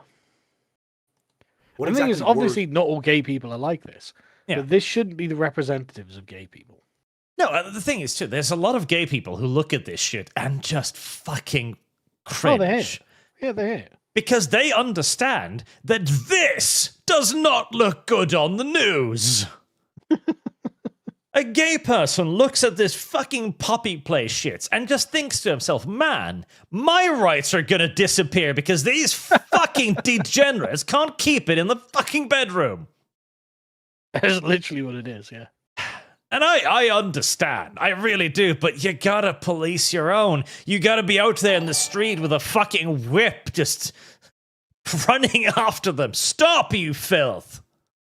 Completely true. These rights they were demanding, but it was really with the trans explosion that led so many young men to realize I have lost. this wasn't just something that had been stifled by an oppressive and backward society. This was some type of inversion of the natural state of things. And the Yes. And that, of course, okay, so this comes back down to the Gramscian ideal of wanting to undermine everything that was Western, to build something that was literally opposite to tear down our stuff. And so he mentioned, like, the coming of the trans. What is important to point out here as well is that this was an internal civil war on the left, because we had feminism, which was the leading force back in the 2014s, etc., who was then defeated in a rather vicious internal civil war by the QIA plus of the LGBT. And very swiftly. Very swiftly. When feminism had won in about 2012, 2013. Yeah. Right? And then by 2016, it was called white feminism. Yeah. That didn't want to be trans inclusive. And that was routed completely. Yeah. Because the feminists had built their worldview on the general acceptance of practically all of the left's premises. And so when the backlash came, they were sitting there like deers in the fucking headlight, wondering what the hell? You ignorant slut. Yeah, they had no idea why this was happening to them. Yeah. They were swept aside. And the thing is, they believed that they could simply face the left with the same tactics that they'd faced the conservatives at the time. So they would double down. Like, I'm a woman. Of course I'm allowed my own bathroom. That didn't work, did it, Rowling? Nope. At which point, the transgender people simply shouted back, "Define woman!" I was like, oh, shit. The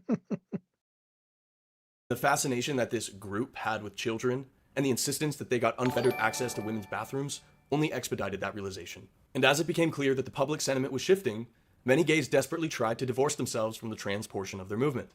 But it had become quite clear to us that any form of these proclivities was not just a simple difference in preference. They weren't born this way. At its root, this was indulgence in vice. It was deviancy. And any degenerating deviancy stops nowhere but the depths of hell. The insistence that these gay men just wanted to go home to their house behind their white... Okay, I'm gonna be the bluff old liberal here and say that, no, I think there are actually decent gays. I shall hold to this position for yet a while longer. Are they the majority or the minority? I've never looked you've got to into think about it. I've never looked into the stats, I admit. I hope they're the majority. Exactly. You're not sure. That's the point. I've read too many horror stories to be sure, yes. Exactly, you're not sure. Like, now, I don't know either. I'm not making a judgment. But the point is, this sort of stuff shouldn't be in doubt. You know what I mean? Yeah. Yeah, I can see that. White picket fence and have missionary sex after a long day of contributing to society was obviously false. And all of a sudden, there were quiet whispers about this stuff. And it seemed that the tides were maybe turning. But the culture kept getting more and more gay, deviant, and indulgent of any and all sexual perversions. And it was pushed in every domain. We've all seen the books being shown to young elementary school children. We knew this was not okay, but it had...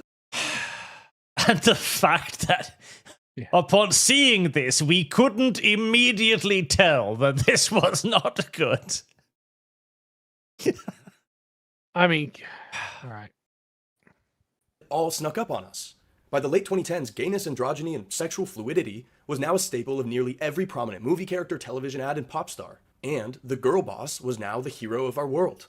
with their gay or trans sidekick to help propel them into their rightful place at the top of the hierarchy. Straight white men were now totally isolated. You couldn't find a single advertisement with a straight white guy that didn't have them looking like a complete moron or wimp. Unless it was a military advert shortly after Russia invaded Ukraine. Yeah, well, Ukraine was invaded, so... Anything that even toyed with being masculine became slandered and stamped as toxic. And as a man, you couldn't break free from these accusations just by doing your own thing and minding your business. We were forced to participate in and even fund our own subjugation. But just as these white Gen Z men were on the verge of being snuffed out and disenfranchised to the point of impotence, we saw Jordan Peterson's lectures catapult to prominence. And these hopeless young men were drip-fed an elixir which promoted strength from someone who would at least treat us like we were men and not defective women. And this message told us to actually do... Defective women. That's a fantastic term, too. Also, chat, you lazy little shits, there's 2,000 of you. More likes. Or else, defective women. A man wouldn't watch something without liking it, but a woman would. I remember that the term defective woman was popularized for a brief period on the left until they themselves understood, wow, that sounds really bad. That makes us sound terrible. Why are we using this? Do something, rather than wallow or defer to the feminist world surrounding us. What became obvious later was that this message, like Trump's, was only revolutionary when it was juxtaposed to a world full of absurd lies. Otherwise, the message is basic and instinctual. But these benign... Yes. Yeah. It's true. Like, of course we're going to put our nation first. Why would we send millions to Uganda? Well, you see, hierarchies of oppression. 9 proclamations of truth had such an effect because our culture had become so unbelievably contrived, stale, and feminine. We were starving for something. Whether we understood it or not, we needed some type of authenticity and masculinity on a cultural scale. Good parenting was not enough. But despite the efforts, there would never be strong enough programming to persuade us that if we wanted to be real men, then we needed to make sure and recycle our fucking trash or something. And so, with that small spark lit by Jordan, we saw the faux masculine men begin to blossom. Joe Rogan's podcast had erupted into the mainstream. Here was a seemingly tough, rugged, muscular guy who didn't immediately cater to the tone policing and approved topics of MSNBC. Somehow, I love that it's such a low bar. Such a low bar. I mean, I'm not a critique of Joe, but like, you know, all it was, I just want a normal man from the 1990s. Well, yeah, it kind of does come across as grandpa telling me of the forgotten age. Yeah, like Joe Rogan was normal 30 years ago. Like, it was just normal. All men were like Joe Rogan. And now it's like, oh my God, Joe Rogan, like the saint that's. I mean, like I said, I like Joe Rogan, but like, it's a sad indictment of the current state that we're in. Joe Rogan is like this unique thing, you know? Yep. Something we hadn't seen before in recent years. Looking back, it really was an incredibly low bar, but it initiated a shift and it allowed us to understand that we did. Oh, there we go. You know. Have to adhere to the rules of someone else's acceptable discourse. Joe and his guests were now having what was, at the time, considered to be the forbidden conversations. Masculinity was no longer entirely off limits when this crew spoke, and it was exciting. We all thought at first that these were the great men of our age. They seemed smart, brave, and cutting. They didn't outright bow to the directives of the monolithic cultural forces, and because of this supposed heterodoxy, they then dubbed themselves the intellectual dark web. Very cringe. I don't know if Joe Rogan has ever been part of the intellectual dark web, but... No, he just hosted a lot of them. Yeah. Looking back now. And it was at this time when the culture really started to turn to the right. Masculine energy started exploding, the UFC became hugely popular, lifting weights became an impressive hobby, it was almost respectable to reject woke shit publicly. The beta male was now mocked, and the era of the Sigma began. The suited-up finance bro was no longer the ideal archetype for masculine men. The rogue, unorthodox, red-pilled guy who did his own thing was. But just as society seemed to really be making a true turn against the cultural leftist hegemony, the coronavirus hit. And the extent of the crackdown that came with it is pretty hard to reconjure up, honestly. But it was in this epic where we saw nearly every institution lose its credibility. Whether it was the completely made-up 6-foot social distancing, lying about the virus origins, masks, or the fake and poisonous vaccines, the medical industry was exposed for being that's at pretty best. spicy.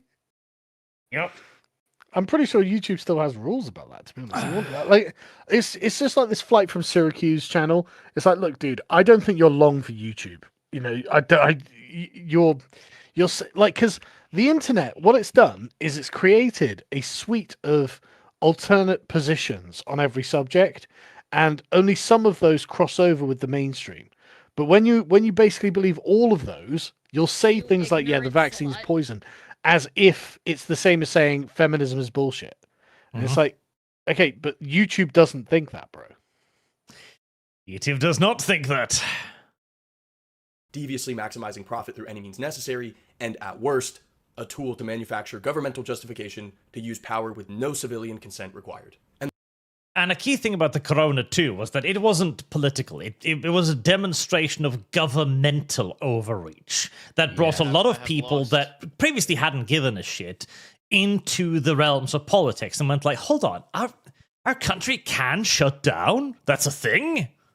Yeah, well, it wasn't. That's the thing. No, it's not a thing.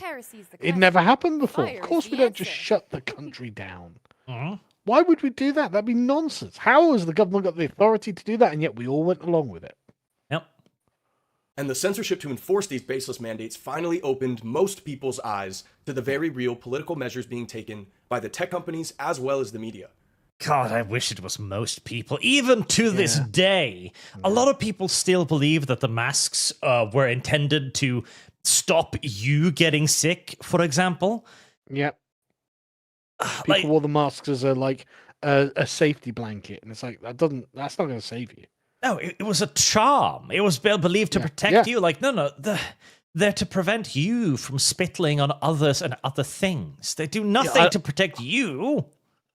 I like that. It was a charm. That's a good way of phrasing it. That's exactly how it's been used. Meanwhile, like other things were never put. Like, if you truly wanted to worry about a contact spread germ like corona, the simplest way to do it is to wear fucking gloves. Yeah. But that was never like pushed in public. Like, literally, leather gloves and washing your hands, and you're done. Like the fucking masks were.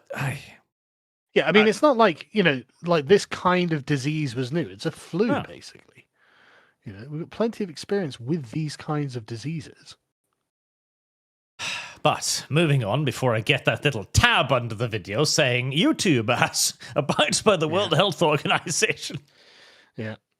They were exposed as being essentially arms of the state. Rogan had his face turned green on CNN and was nearly deplatformed from YouTube over his benign comments. Oh, and that was another thing too, because that was also when YouTube started getting into it. Because YouTube had always been thought that she had to be socially responsible. Yeah, and we all know that YouTube was not a fair platform for quite some time. Yeah. But that was when it really just went like, no. We determine reality, and if you so much as talk about it, we will slap you the fuck out of existence. I mean, literally, we will deplatform you. Just deplatform. And it's like, fucking hell, YouTube. Like, Dave Cullen, Computing Forever, only just got his channel back. 5 years he'd lost his channel because he was critical of the COVID narrative. It's like, Jesus, YouTube. It's hard to think of a more brutal way of enforcing the fucking dictates. Yep. And anyone who really took a stand was absolutely nuked from orbit. Some of the other IDW types also tried to put up some sort of a fight. There was a variety of courage shown on it all, but despite any bravery we saw in response to the virus, almost none of the spokesmen from this faction were strong enough to overcome the true cultural struggle session that was to follow. And of course they weren't. Like, there's a lot of justified critique to level at Elon Musk. However, the purchase of Twitter gave us our first, and still to this date, only neutral platform. And for that, I will always be grateful. Yeah, I'm like, people, people can have, I did screw with Elon on this or that. Sure, but look at his actions. He has made it so we've been able to take control of the discourse through our ability to tweet. That's literally what it's been. He saw the most important platform that he could get, and he took it.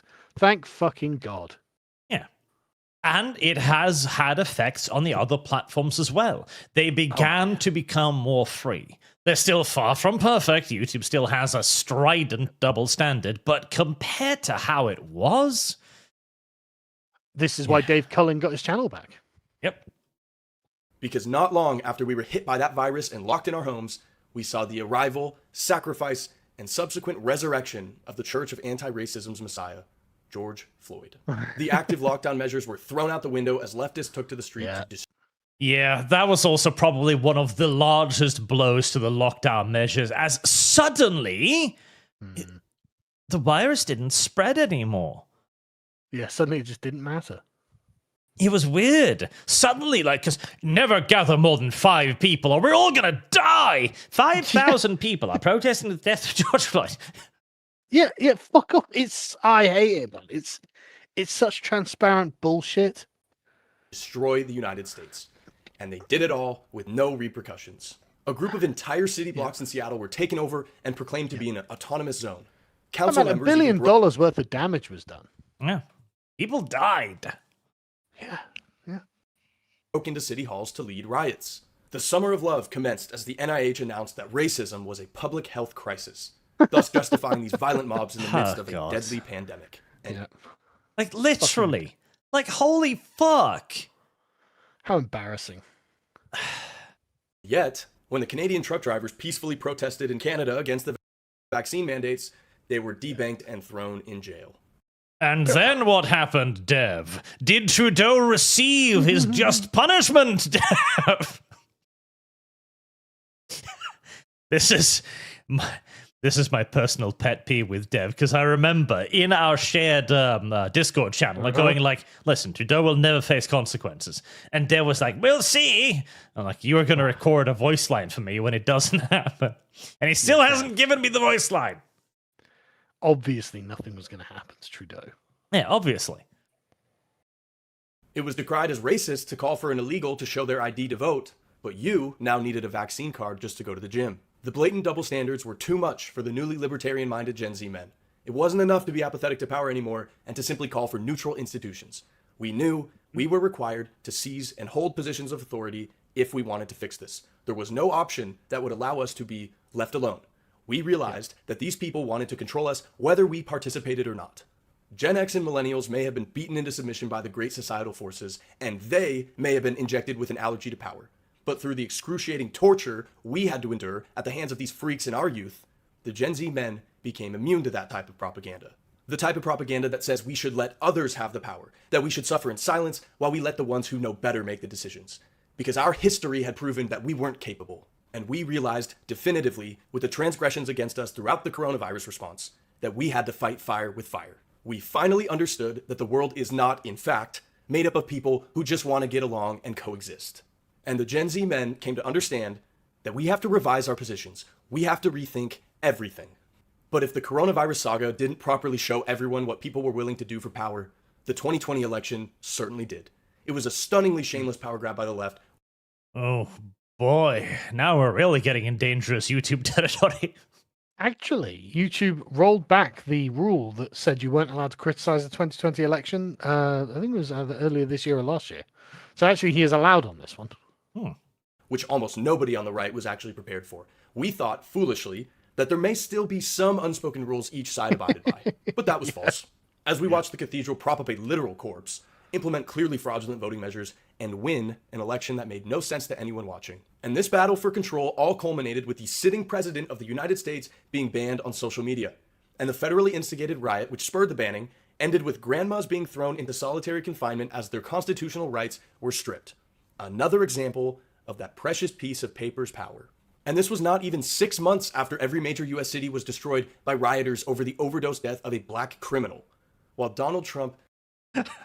I'm slight exaggeration, but I get where you're coming from. Stood down after Sean Hannity told him that any federal action would destroy his chances at re-election. God forbid they call him a fascist again. And so with that inexcusable weakness, the left reclaimed power. But in actuality, it was the Biden presidency which probably expedited the transition of these young men away from a libertarian mindset more than anything else could have. The most red-pilling aspect of the Biden regime was when Mayorkas unlocked the border and let it flow. We saw the most eclectic group of third worlders imaginable storm through Eagle Pass in a straight-up... Hang on. Right, this is the one thing he's actually wrong about.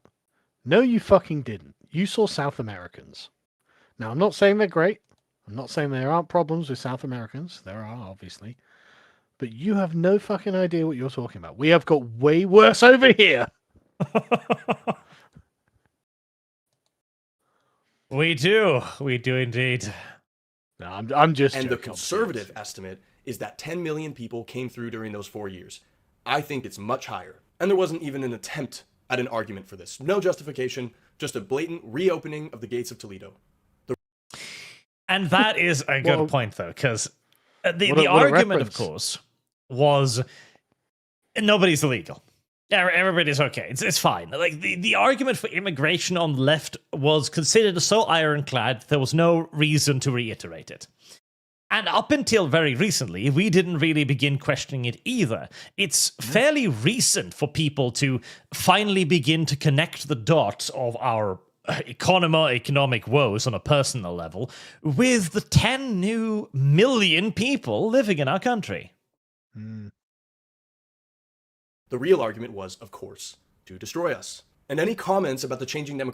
Well, the real time was to destroy us, yes, but first and foremost, to destroy the democracy. This was to bolster the voting base.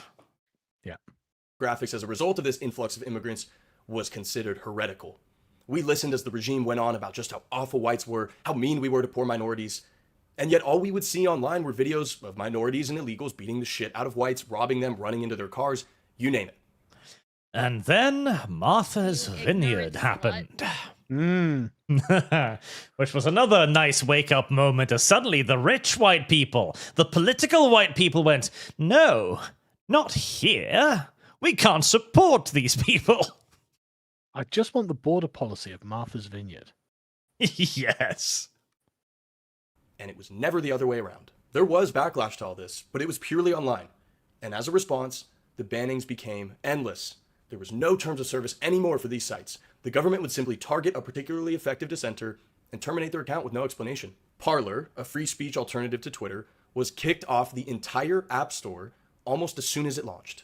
It got so bad that in 2022, the regime even tried to create a disinformation governance board, otherwise known as the Ministry of Truth, just to try and deal with the dissent online. So just a quick thing on Parler. He didn't cover it in any depth there, but what the issue with Parler is they claimed that the Capitol riot invasion thing was organized on Parler. It wasn't. It was totally false. And that too, by the way, is again why Elon Musk buying Twitter was the only option, because the entire argument of, oh, just build your own can't happen. Yeah, they had. Building your own won't work. You won't have enough people. You won't have enough money. You won't have enough gravitas to survive. You have to be one of the established groups at this point. Yeah. And this was all enough to finally red pill the previously politically apathetic Elon Musk. And it ended with him putting $44 billion up and buying Twitter. And despite the Elon hate, this is likely the only reason that we have seen the right-wing revolution continue in any meaningful way. Because Yeah. I mean, at the very least, that has gotten this quickly, because we were fighting everything we had, and we were gaining ground, but the ability for Twitter to spread our thoughts without censorship, to actually have a neutral platform, it was beyond a game changer. And to cater to the audience, everyone had to follow suit, as this was kind of a confluence of events. DEI was also dying out because the economy was getting worse. Companies and platforms couldn't survive solely of grants and investment funds anymore. They needed to begin catering to people, and Twitter was where everybody was. Because once I think he's completely right about this. There basically wouldn't be the dominance of the right if it wasn't for Twitter. No, it would have taken another 5-6 years at least. And assuming that we got past the censorship, which we might not have done. Yeah. Form that actually held some semblance of freedom, we saw the right wing rapidly evolve past the preset liberal boundaries of the political discourse. And they're constantly complaining about it. Twitter's a radical right wing platform. No, what happened is Elon Musk stopped you putting your thumb on the scales. Yes. And it turns out that people are just a lot more right-wing than Twitter would have had you believe. Yes. Because there was the thing. The moment we got a level, fair playing field, zoop, it was over. The white men start winning again. And we soon recognized that all these men who acted brave like Jordan weren't actually taking any real stand. They were in fact carefully flirting with the line between masculinity and liberal conformity. They just said enough to where they wouldn't really ruffle any feathers. Well, to be fair, they had to. That was the thing. Yeah. Like, I know there's been a popularity of condemning the lack of bravery of many of the leading elements of the early right-wing movement, but listen, you don't understand. Yeah. If you spoke too far on the line, you would simply disappear. Yeah, I mean, they deplatformed a sitting president. Yes. So there's literally no one they wouldn't deplatform. This is like critiquing a journalist in Russia for not being harsh enough on Putin. Yeah, it's not fair, basically. Yes. And after seeing the continual capitulation from these dorks, the only real conclusion to draw was that they were either useless or outright subversive to the movement. These were the types that called for strict... That's not a fair interpretation. No. What it is, they're products of their time, and they're in a context they don't control. And without them, you wouldn't exist. Exactly. You wouldn't be who you are now without those guys. So a bit of respect does need to be shown. Yes. returned with... Like, they couldn't win the war overnight against overwhelming enemy forces, but let's not pretend they didn't do anything. But they were part of the resistance, and so a bit of respect should be shown from the younger guys to the older guys. Of apathetic reason, emotionless rationality. They pleaded for all of us to return to a 1990s climate of neutralism, which they promised would allow everyone to live harmoniously in a consent-based society. Unfortunately, this was just not an option, because humans aren't machines. Well, we haven't tried yet. No, I think he's right. I don't think we can go back. I'm still holding on to hope, because I genuinely believe... No, you're not. No, you're not. You're the one who's like, no, game theory. The left have to be punished. Oh, yeah. But we punish them. Why do we punish them? We punish them because I want to go back. I want to hit them until they go, okay, fine, free speech is pretty cool. Hang on, but no, hang on. You're not understanding. Right. There will always be a constituency that the left will drag up that does not want to play by the rules you want to play by. Oh, yeah. Right? There will always be this constituency, and we will be oppressing them by our neutral platform. Neutrality to those people is a form of oppression. And that's fine. Someone is getting oppressed, right? In every society, if you have an affirmative order, someone is on the wrong end of that. And so the question is it the weird, spiteful mutants and criminals who are on the wrong end of that? Or is it the virtuous people who work hard, pay their taxes, and then get discriminated against or stabbed randomly in the street? The question is who's getting oppressed, and it's got to be them. Yes. But I would like to oppress them. So you're not for this kind of thing. What you're for is us setting the rules because we think the rules are just. True, but our rules are going to be the 90s. So it's kind of like it. Yeah. Yeah, our rules will be the proper rules, but they're not like the first leftist who was like, I hate white men and I think they're the problem. They should have been deplatformed. Yes. We should have been like, no, you are not allowed to do that.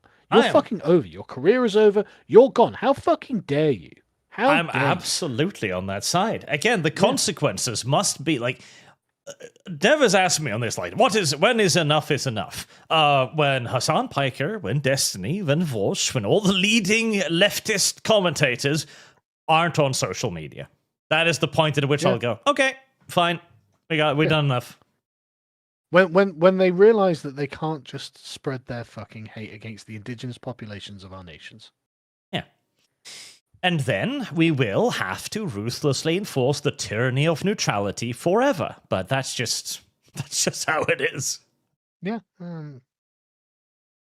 We needed men with strength to run society with actual rules and with an adherence to actual values. We needed true, independent strength, not the type of strength that was defined by liberal parameters. And whether it was consciously understood, it was now evident that there was a societal vacuum here. We were missing authentic boldness and bravery. These faux warriors had been exposed. And because no one else would step in, The force that immediately filled that power vacuum was Andrew Tate. And okay, right. Okay. Now, yes, to a degree. But this is also the perfect argument for why those original faux warriors were far better. Because if these are the vanguards of the new generation, welcome leftism right on back again. Well, assuming that we don't just beat leftism. Yes, but we will not beat leftism with this. Well, I mean, we just have to. Well, I'm not saying we should be pro Andrew Tate, but like, we have to just crush them.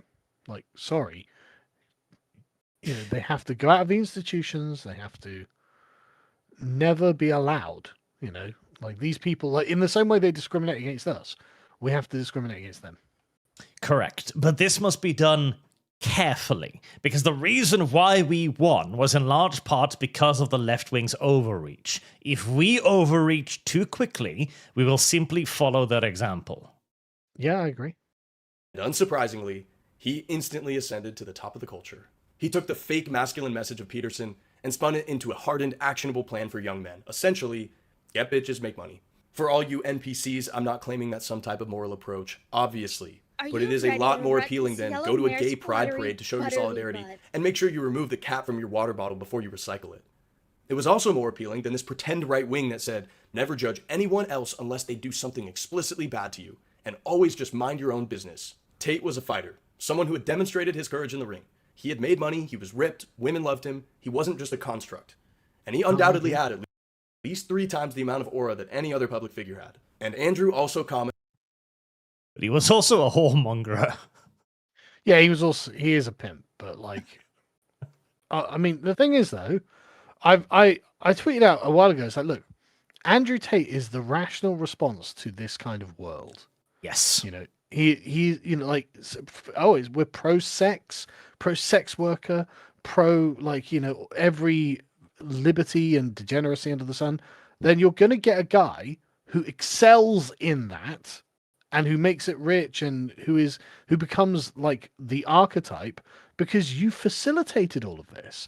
So I this is the thing about Nick Fuentes and Andrew Tate. I don't really bear them any ill will because, like, well, you created them. Yes. Andrew Tate is the result of a society that has demonized masculinity to the point where its eventual returning avatar is a parody of itself. Yes. And with nothing else to cling on to, well, shit. Commented on the elephant in the room, which most of the intellectual dork web pretty much ignored. The modern woman. The era of the girl boss had reached a boiling point just as Tate ascended, and we were all tired of it. Because while we were all demanded to respect these women, defer to their opinions, and let them have a seat at the table, we also had to use kid gloves with them. You were always one comment away from being fired in the office for creating an unsafe work environment. And men were simply done with this crap. We were no longer willing to cater to their bullshit fake jobs. We would no longer hold our tongues as they exuded a bizarre sense of superiority. And it was stomach churning to watch as they were unable to shoulder any real responsibility, yet often insisted that they should be president, all while being handed every single promotion through DEI. These women had all gone to state schools, majored in communications, got a 2.8, then went on to work as product managers at Expedia or Indeed. They made $125,000 a year, yet their entire workday was filled with getting free lattes and leaving early to vote for Zoran Mamdani. Yeah, the day in the life vlogs. They did not do women's liberation any favors. And we all had to stay silent as they boasted about their voting patterns, which always favored the suicide of civilization. And it was done with a smug smile as they then declared that being a stay-at-home mother would be far too beneath them because... Yes. And it was a genuinely repugnant thing to do. The privileged elite in its ivory tower going, I love this. I don't want it for you, though. Because ultimately, these women demanded the freedom to pick the parts of masculinity they wanted, yet preserve the elements of feminism that they still liked. The man had to be 6'4", make $300K a year, open the door and pay for meals. But how dare you ask them to cook dinner or even do the laundry? The men were still expected to have all the responsibility and all the blame when things went wrong. But the men were given none of the authority. They had the burden of everything important and yet never got to have the final say on anything. And Tate, as well as others like him, showed us that we did not have to just accept this premise anymore. Andrew also explained just how hopeless the economic situation was, and just how fake all the money was to begin with. Dollars weren't even being physically printed anymore. It was now just digits on a screen. And we watched as the money changers, banks, day traders, investment bankers all raked in millions without creating anything for the economy. Just clicks on a computer and bumps in the bathroom. We saw all this happen before us while our dollars lost purchasing power by the day and every single price tag went up along with it. And we realized if it's all fake anyway, then what's the fucking point here? We can't buy a house without being enslaved to debt for life. 100K a year barely pays the bills in a big city. Stocks are entirely fake. And no one has any idea how it's even possible that our national debt can somehow be nearly double all the dollars in circulation. We knew. Okay, so this too. No, all of this makes perfect sense within our current economic system. The idea of stocks being fake, for example, I'm earning a lot of fake money from stocks. How are you? Yes. And when it comes to things being fake, the most valuable commodity on Earth right now is a line of code called Bitcoin. That's true. This simply stems from the fact that we imbue things with value. We do that. The reason why the dollar is worth what it is worth is because society at large, the world, agrees that, yeah, it's worth that. It's not because it is. We've long since passed the gold standard or anything, etc. Yep. So all of this works, but you either have to know how to do it in the system, or you have to fix the system so more people can get access to it. Because I don't think the system is broke. I think the system is being broken. The reason why house mortgages are going up and up is because there's too many people. And the argument that, oh, just build more houses. We can't. We've been trying. We can't keep up with demand. You know what? You know one of the reasons in Britain is housing regulations. Mm-hmm. Like, we have huge numbers of ridiculous regulations. Yep, same over here. Like, it takes so much paperwork to approve the planning and the building of a construction project that it usually takes as long to get it approved as to get it finished. Yeah. And the thing is, too, like, even if we could build enough buildings to keep up with demand, fuck, we'd run out of countryside. Well, you'd probably be all right in Norway, but we certainly would in England. You know, again, there too, though, where are you going to build? Well, we're just going to have to pave over the fields, I guess, cut down the forests, reduce the agricultural land. And all of this comes at the expense of what the left-wing claim to be. Oh, we're for environment. Like, you want to build a dam to provide electricity in a green, sustainable fashion? No, how dare you? That would ruin the climate, the environment, the beauty. You want to build another 5,000 apartments? Yes. Also, I'd like a massive Cybertron-style solar panel farm, please. Yes. Oh, right, okay. Don't worry about the environment, then. Knew we had to try to get rich if we wanted to break out of this matrix, but it seemed like the only way to do it was to scam people or literally just get lucky on crypto. Success looked to be just the result of either gambling or inheritance. Things were feeling incredibly hopeless. And then, in 2024, Trump made his comeback. And I'll admit, it was an incredible comeback. And a lot of us were cautiously optimistic, despite the red flags. We thought that maybe Trump had learned his lesson by now. He might finally know how the game was played. And Yeah. And hey, he has done some good stuff too, but man, recently. Yeah. I mean, closing the border, good. But this H-1B thing, all the rest of it he's doing at the moment, not good. Yeah. And we prayed that he could actually help fix things this time. We wanted to believe that the greatest political forces of the era were all coalescing against party lines to battle this rot that had become so entrenched in our political system. But soon, we realized that it was all for nothing. Because after only a few months from being sworn in, we watched the supposedly most anti-war and America First president in history decide that the US would be bombing Iran, purely at the... Yeah, no, I am 1,000% for that. That was a great decision there. It was a sound tactical maneuver, but what he's complaining about is basically that the US is being led by the nose by Israel. And did you see what Netanyahu said? America is the new Rome, and we have to defeat Rome this time. And it's like, what are you talking about? You have never had a closer friend than America. You ungrateful fucking bastard. But this again leads us back to last week's discussion of that Israel needs to be reined in. Yeah, and yet, you know, Trump... You would think Trump would be like, yeah, I'm not taking that. Yeah. No, unironically, Judea does need to be visited by the legions again. There's no question about it. Well, I mean, if they're going to have that fucking attitude, Yeah. that was a mad statement. A mad statement. And it's like, hey, one, this shows Netanyahu to be a deeply ideological man, right? Like, it is not reasonable to describe America as like some sort of enemy of the Jews, right? Of Israel. That's not reasonable at all. Yeah.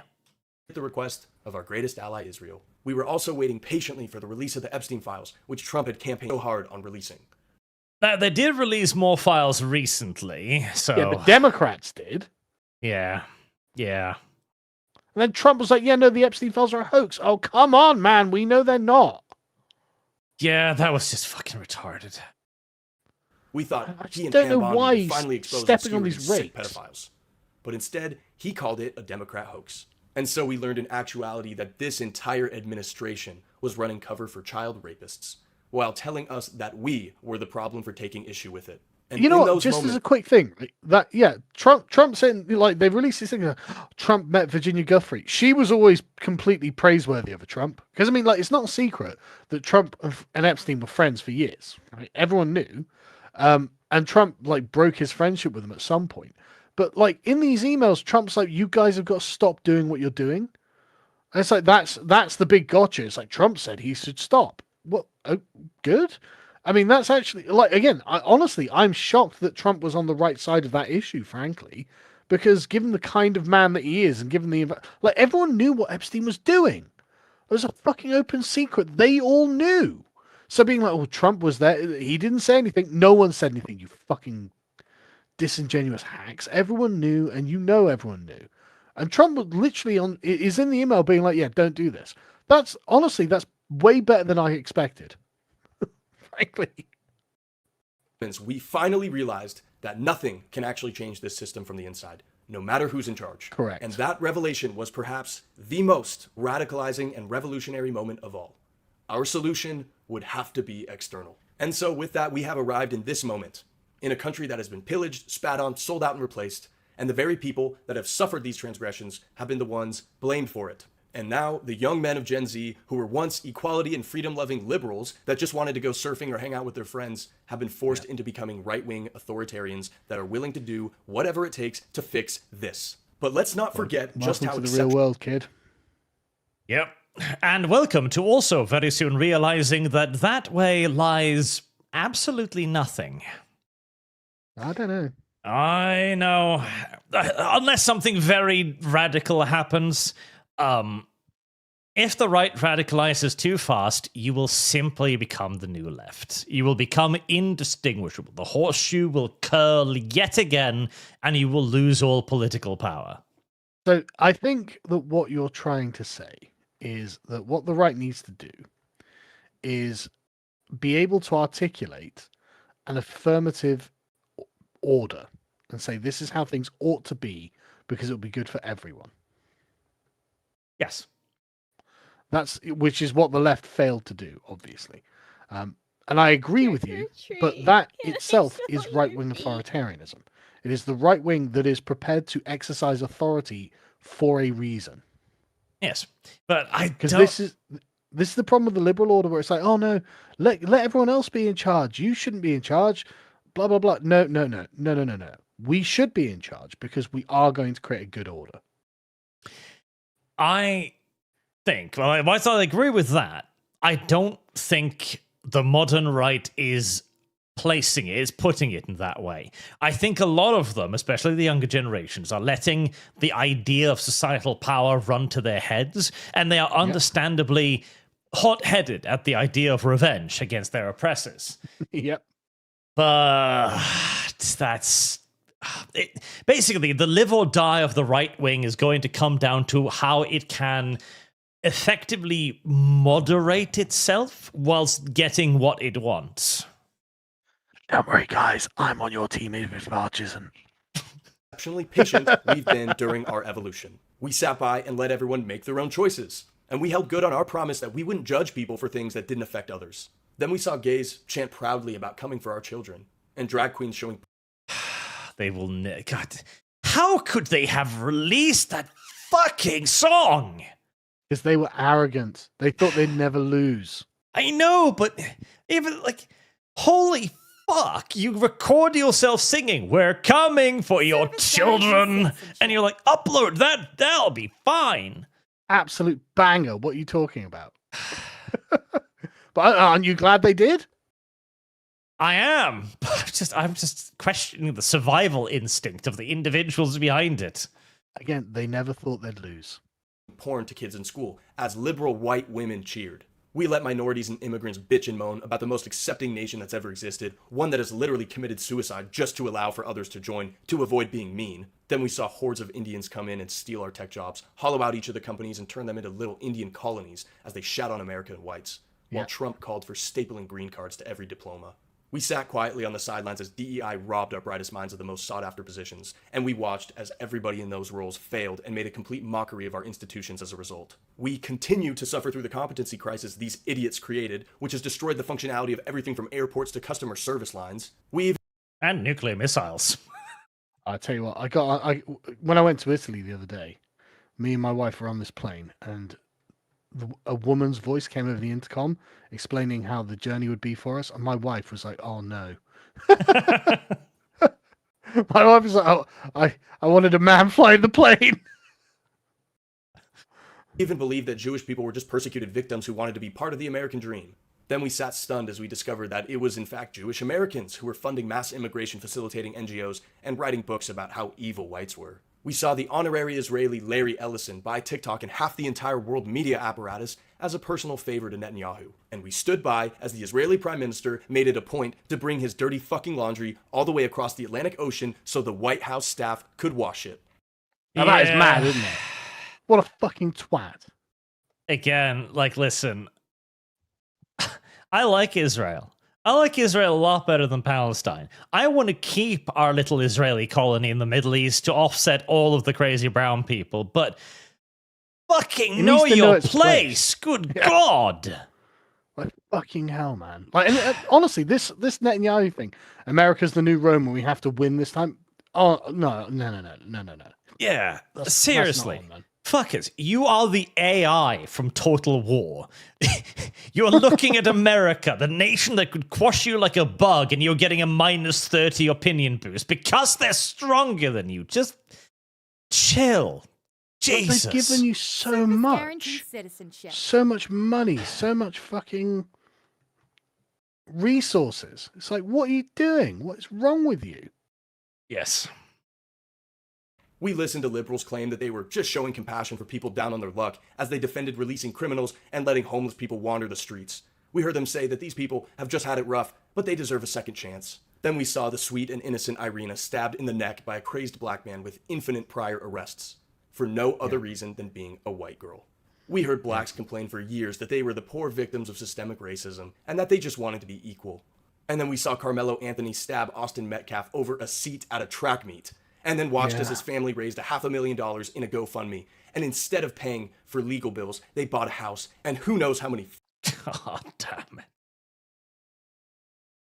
fucking pairs of Jordans. We tried to give women a seat at the table, but we watched as Mackenzie Bezos and Laureen Jobs donated the billions of dollars made by their husbands to left-wing groups that fund our own society's destruction. We stayed true to honest debate, to the marketplace of ideas, as we challenged the left to discuss their ideas with us. We knew that our perspective created a better world, and we were confident we could persuade others away from the leftist path that they had been misled into taking. And then we saw Charlie Kirk get shot in the neck for it. And to be fair, like, that did succeed. We did make those arguments. We did effectively turn people away. But again, it's the idea of like, okay, listen, all of this comes slowly. Progress is slow. And I understand that a lot of people are impatient about this as well and outraged over genuine crimes and violations of trust and everything decent like Charlie Kirk's assassination.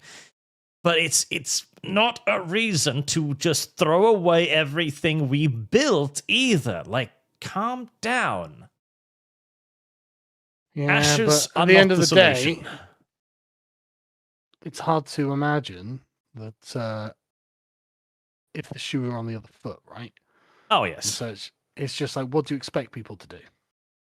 Yeah, I entirely understand. I sympathize and I get it, but I also know that this way lies our defeat as well. If we go too far. Yep. And that really is the key word, too far. There is absolutely a justifiable amount of backlash. To continue the Israel-Hamas thing, whenever Palestine does something crazy, Israel begins leveling the fucking coast. And everyone goes, yep, that's justified. Until they bomb one too many hospitals. That's what I'm trying to avoid. I want us to bomb the precisely right number of hospitals. Yeah.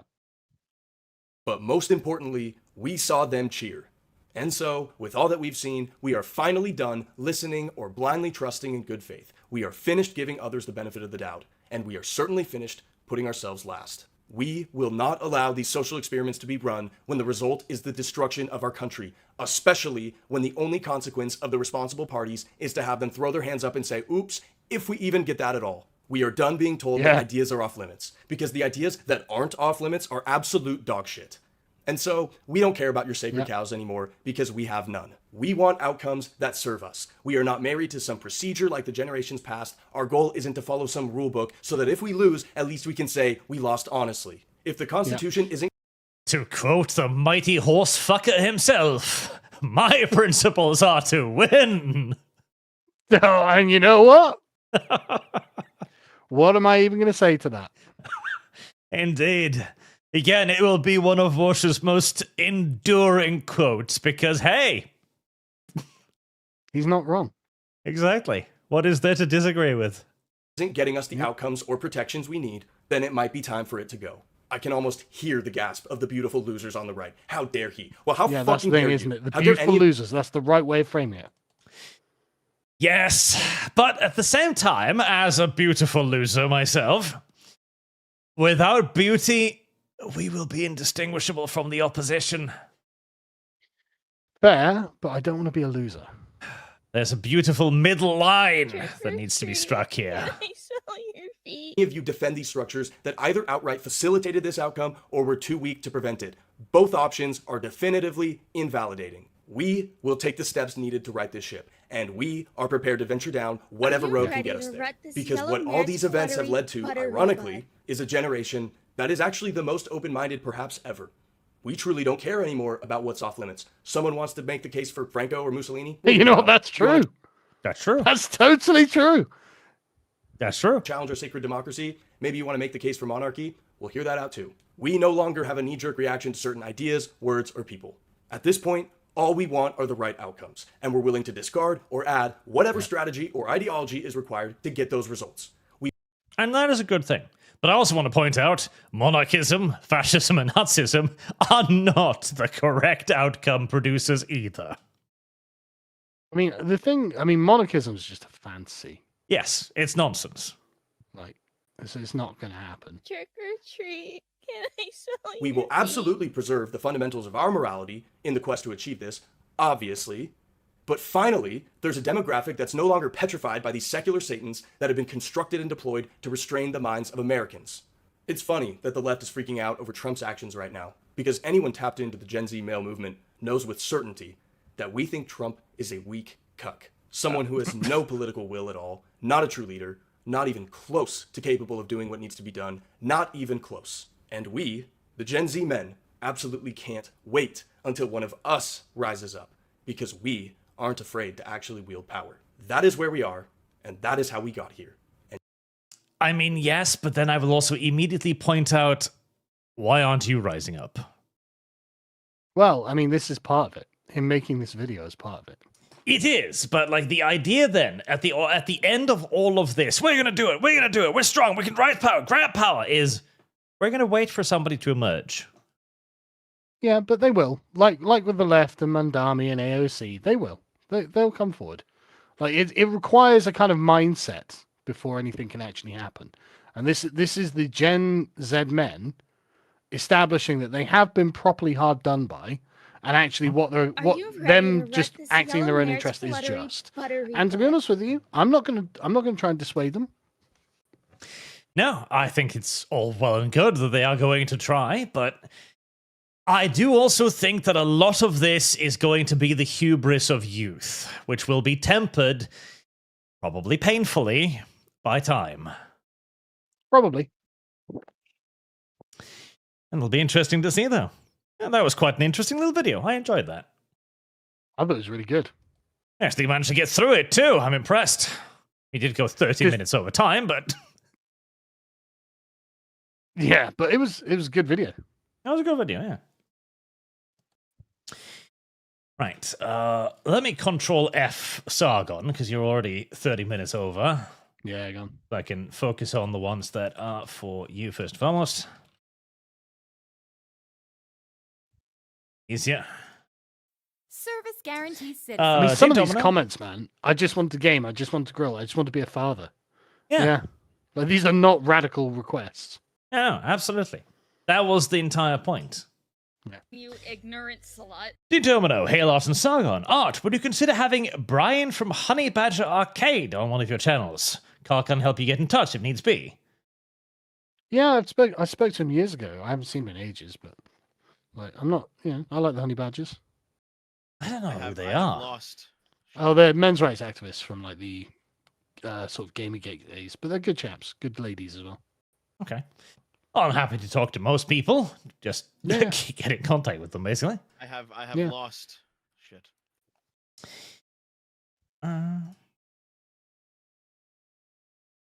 God, I hate the new search system on YouTube. Because it only indexes parts of what you're searching for, like this retarded thing it is. Let's see. Shaman McLamy, I would say they're more sexist and xenophobic.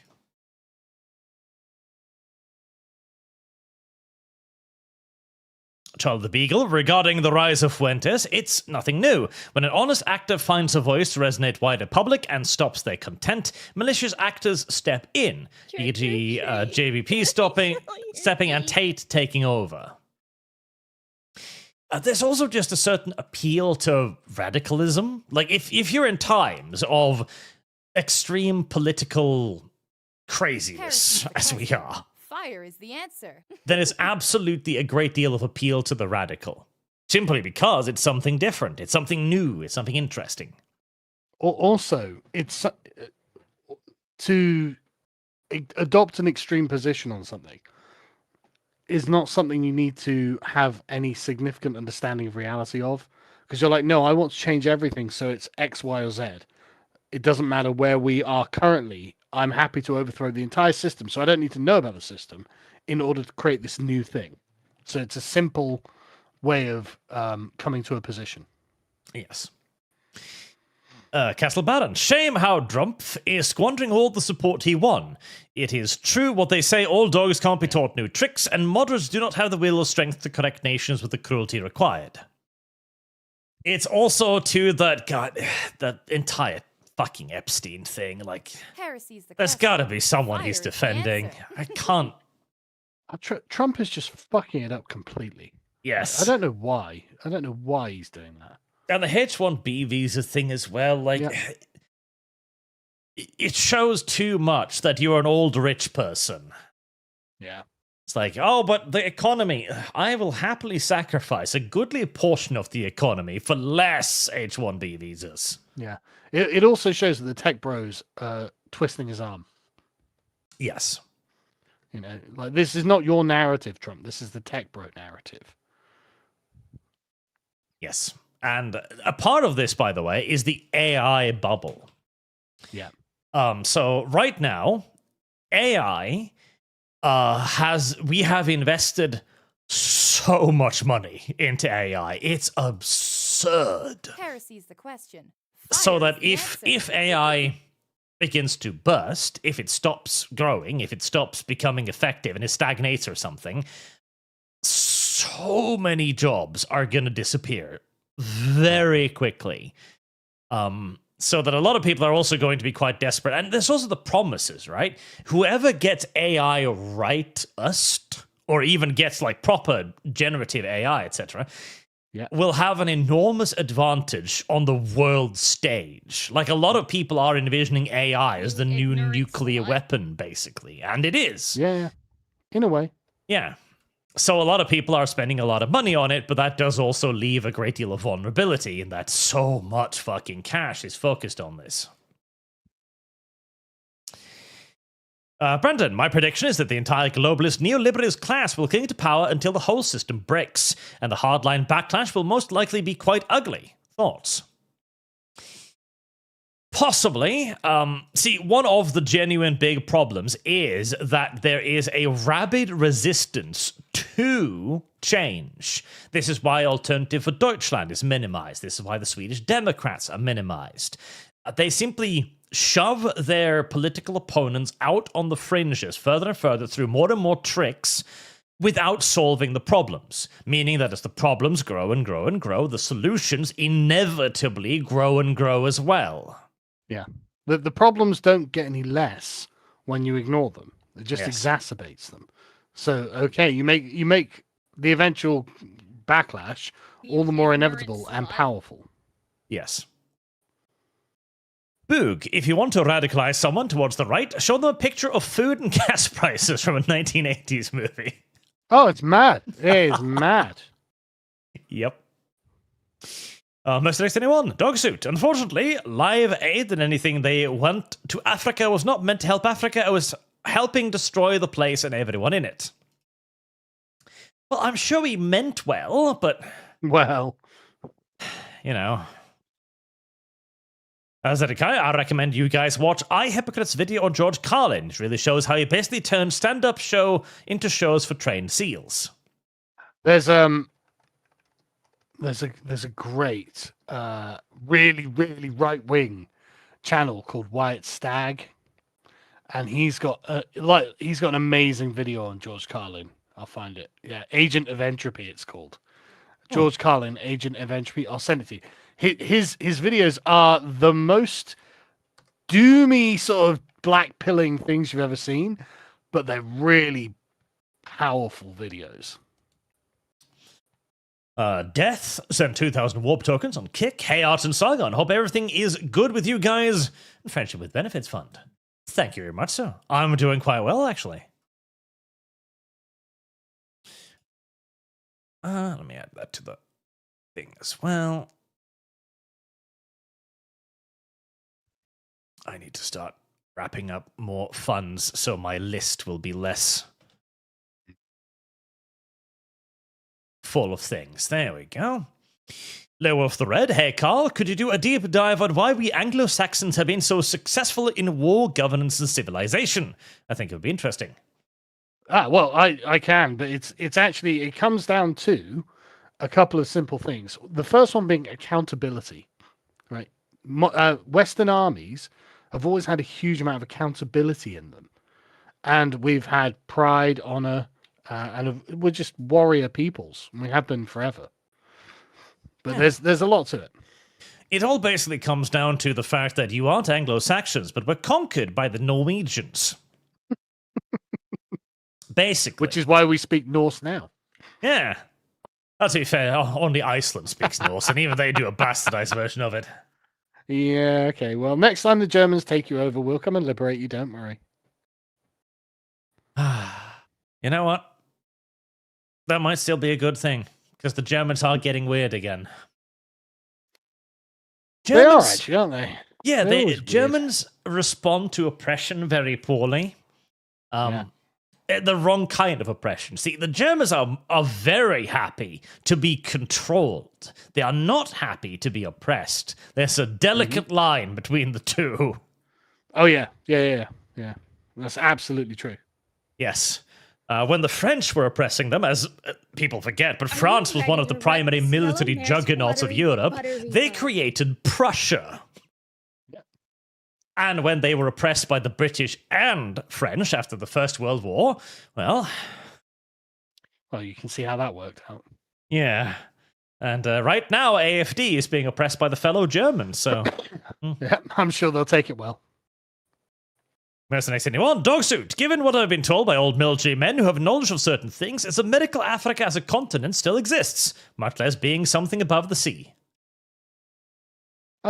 I mean, honestly, if the Western powers just decided, we are actually going to retake Africa, we could do it easily. Oh, yeah. It would not be a long war. No.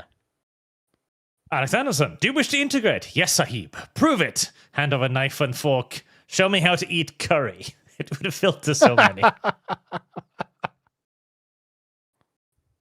Fernald Logan, since I was 15, I had a fire inside me that has grown into a dragon that demands cosmic justice.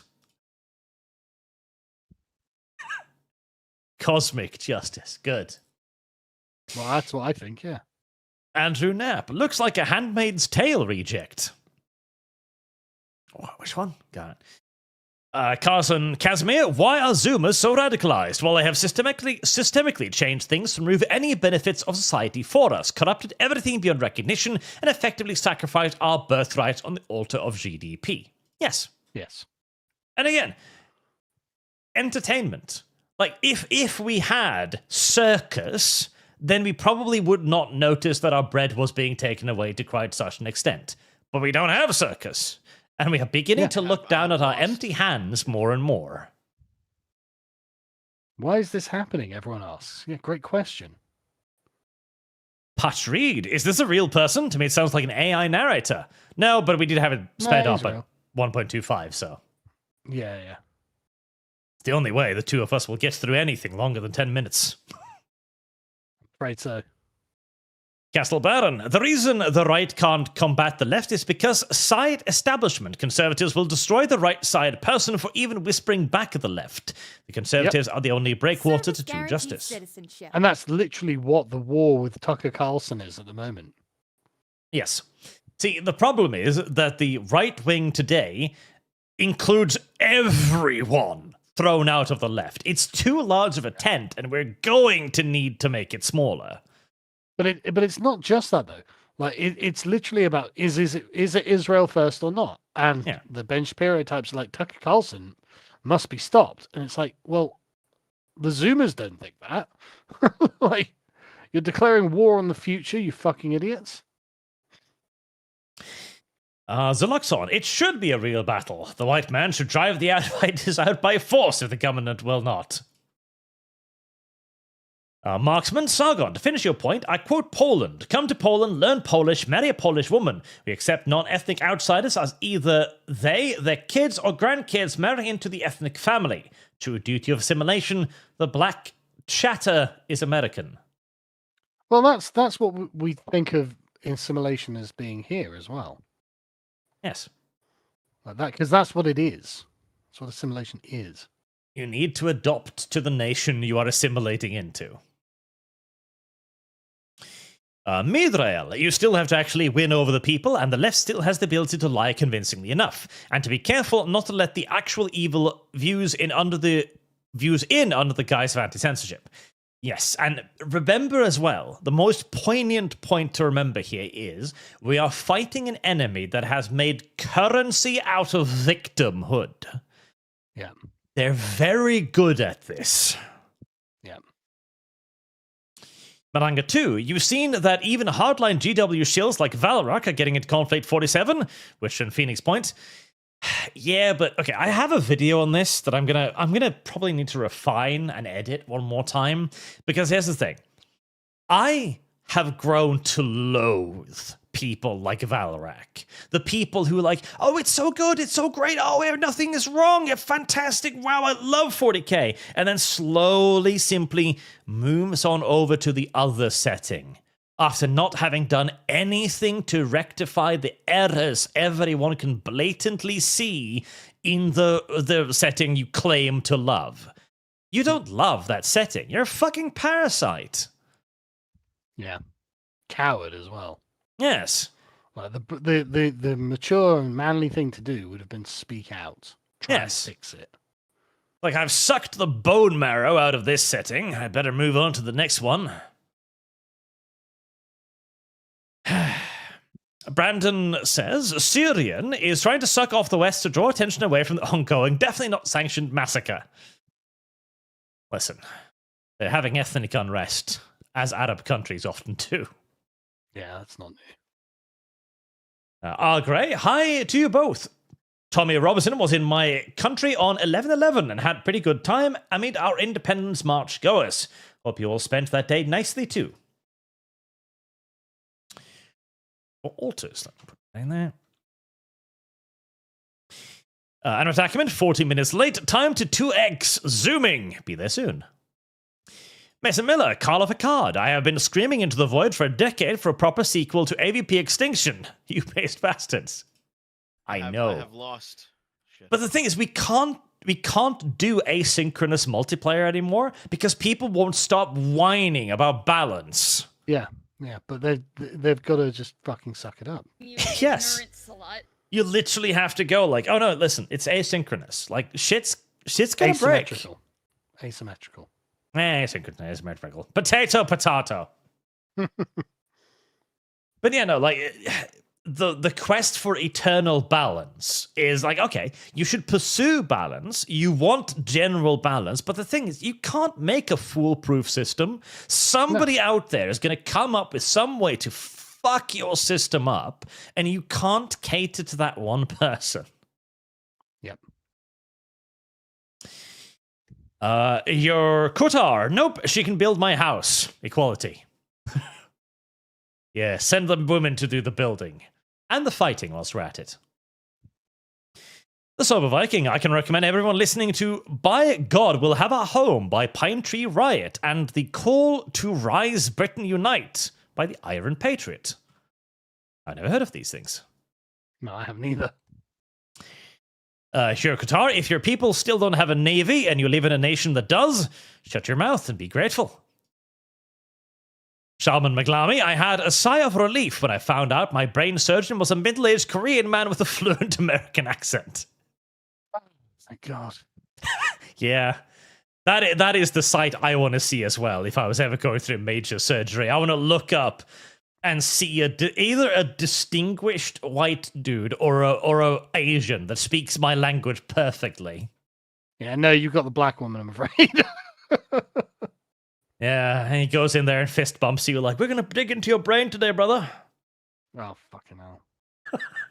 The fuck you are, mate. Zeluxon, I must know the name of the Eldritch romance game you mentioned in this morning's video. I beg you. Trick or treat. Uh, Your feet. No. I don't remember, but if you look up the Doreto Seikatsu developer, you'll find it. Zeluxon, if men have to do everything and lead a life of toil and shit, women should be their slaves. Period. Men can make this happen by force anytime they collectively decide to do so. Oh boy. Frog Jupiter, have you seen the base camp video on toxoplasmosis? They go through the possibility of toxoplasmosis making libs gay and unable to reproduce. A bunch of people have personal experience that ivermectin made them straight. Well, yeah, this is the old theory that gay people are gay because they are worms. I've heard this. I don't know whether it's true or not, obviously.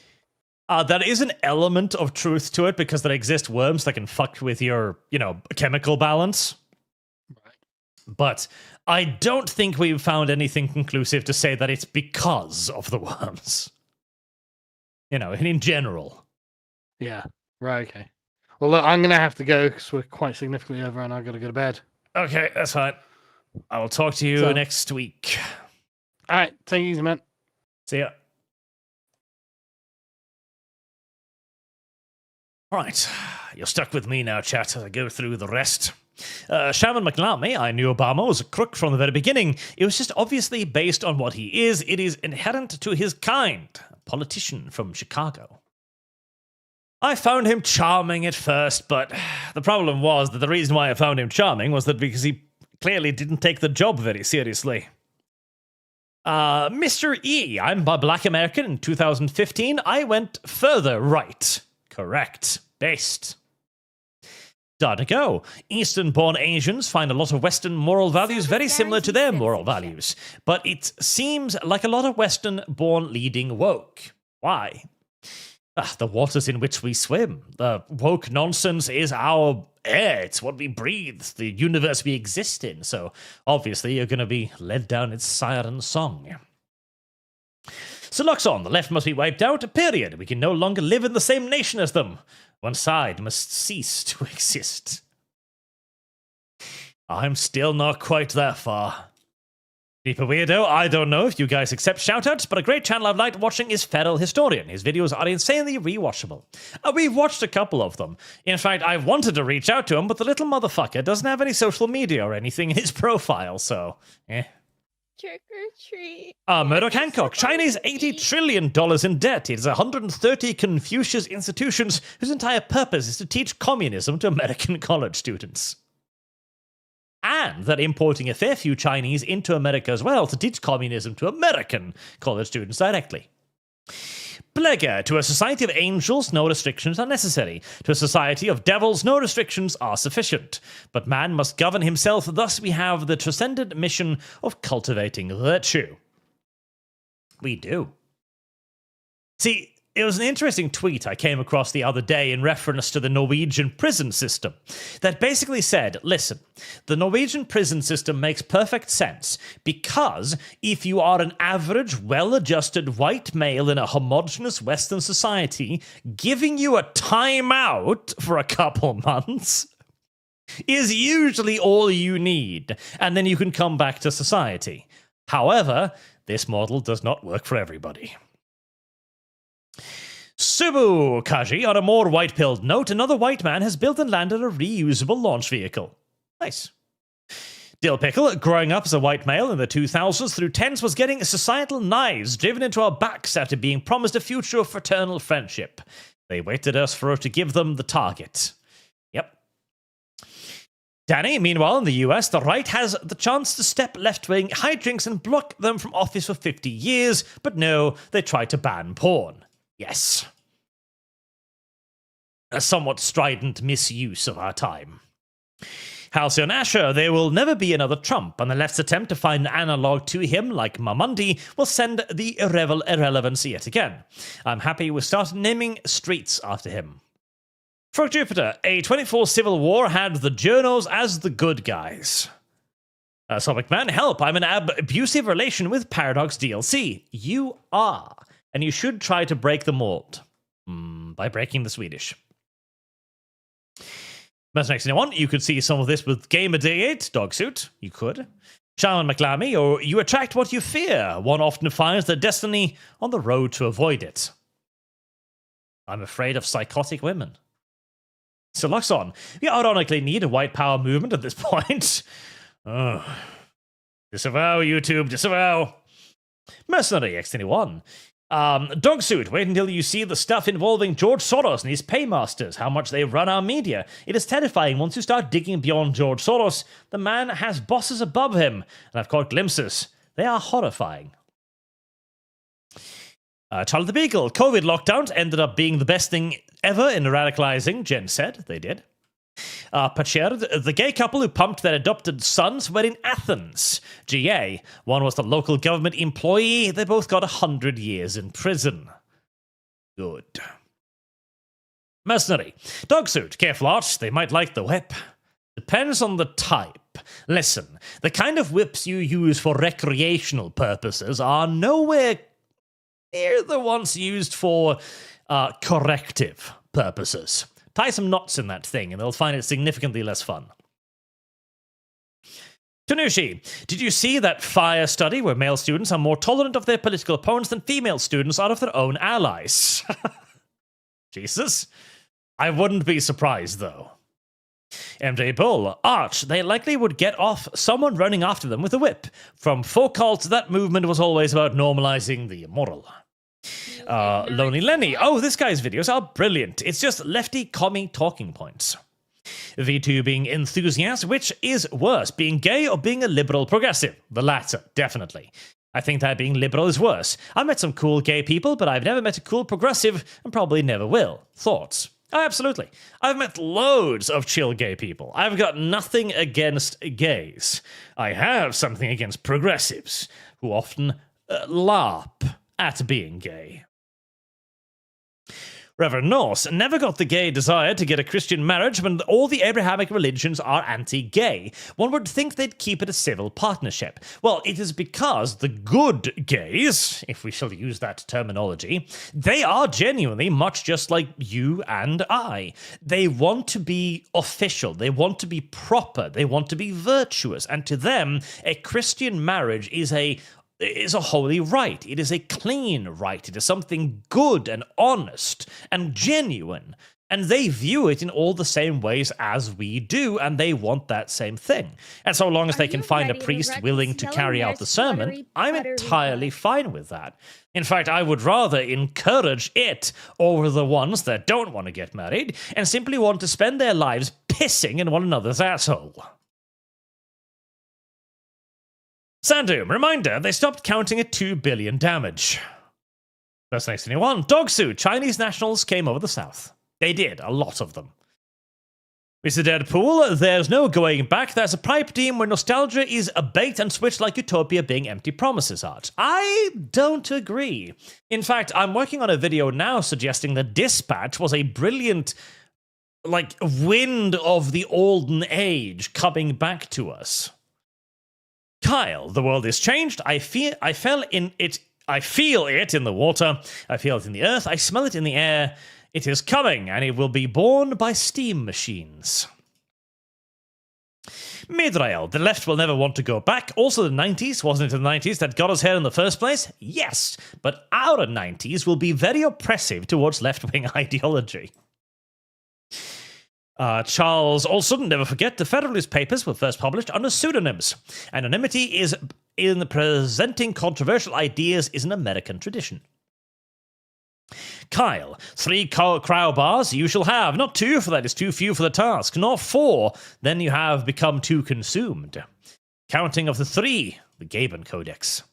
Fat Leon 93. Will we see a Sulla before we get a Caesar? If a guy like that comes to power, he'll be very thorough when he starts cleaning house. No, I think we'll... If we are going to go that far, I think we'll jump straight to Caesar. Marksman. I came across a book series based on the old Bolo Cybertank universe. It's called The Chronicles of Old Guy. Good reviewers thought common criticism is that if it wears its politics on its sleeves. The title of Book 3 is Neoliberal Economists Must Die. That's a good title. Sajard, this reminds me of a 4chan green text about why racism was on the rise. I'll send it to you over Discord. It'll be pretty much what this guy is talking about. I don't blame you guys growing more racist. I don't think I am growing more racist. I think I'm... Okay, well, a little bit. I don't want to. Frank Jupiter. Charlie would have lived if he was ineffective. True. As players, sometimes Jinro is the only answer. It is, and the uniforms are awesome. Alice on Asher, I realize how it looks when the super chat is paid with shekels, but people here actually know what's up. BB is not long for the offers, and the Don will be remembered as the new Cyrus. Again, I have no problems with Israelis or Jews whatsoever. Again, I don't give a shit about what people are. I do care about what they behave as. That's about it. I'm capable of making the distinction between the nation of Israel and a normal Jewish person. Enigma, when the right take over, it'll be like the siege of King's Landing. The North remembers. Brandon, where did Netanyahu call America the new robe that Israel must defeat? I can't find it. Supposedly it was a newspaper article. I haven't seen it either, mind you.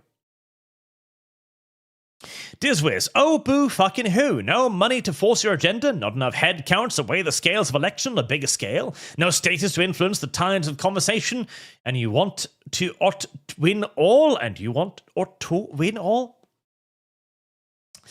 Animatecumen, base monarchy. There are a surprising number of such people. And I agree, Art, though it does make it sound like you're looking for a fence to sit on. The sale of a line must be articulated well. It must, and the thing is, monarchy, I see the appeal. I do. We all want a strong daddy figure to come in and take us. Hold on. That might be misconstrued. However, the spell has been broken. The power of monarchy has been broken. There is no way you can install a monarch in the modern age and having be generally listened to. Like, even the venerable monarchies of Europe that have been around for centuries are being routinely questioned year after year after year. Like, at best, we keep it on as a sentimental institution now.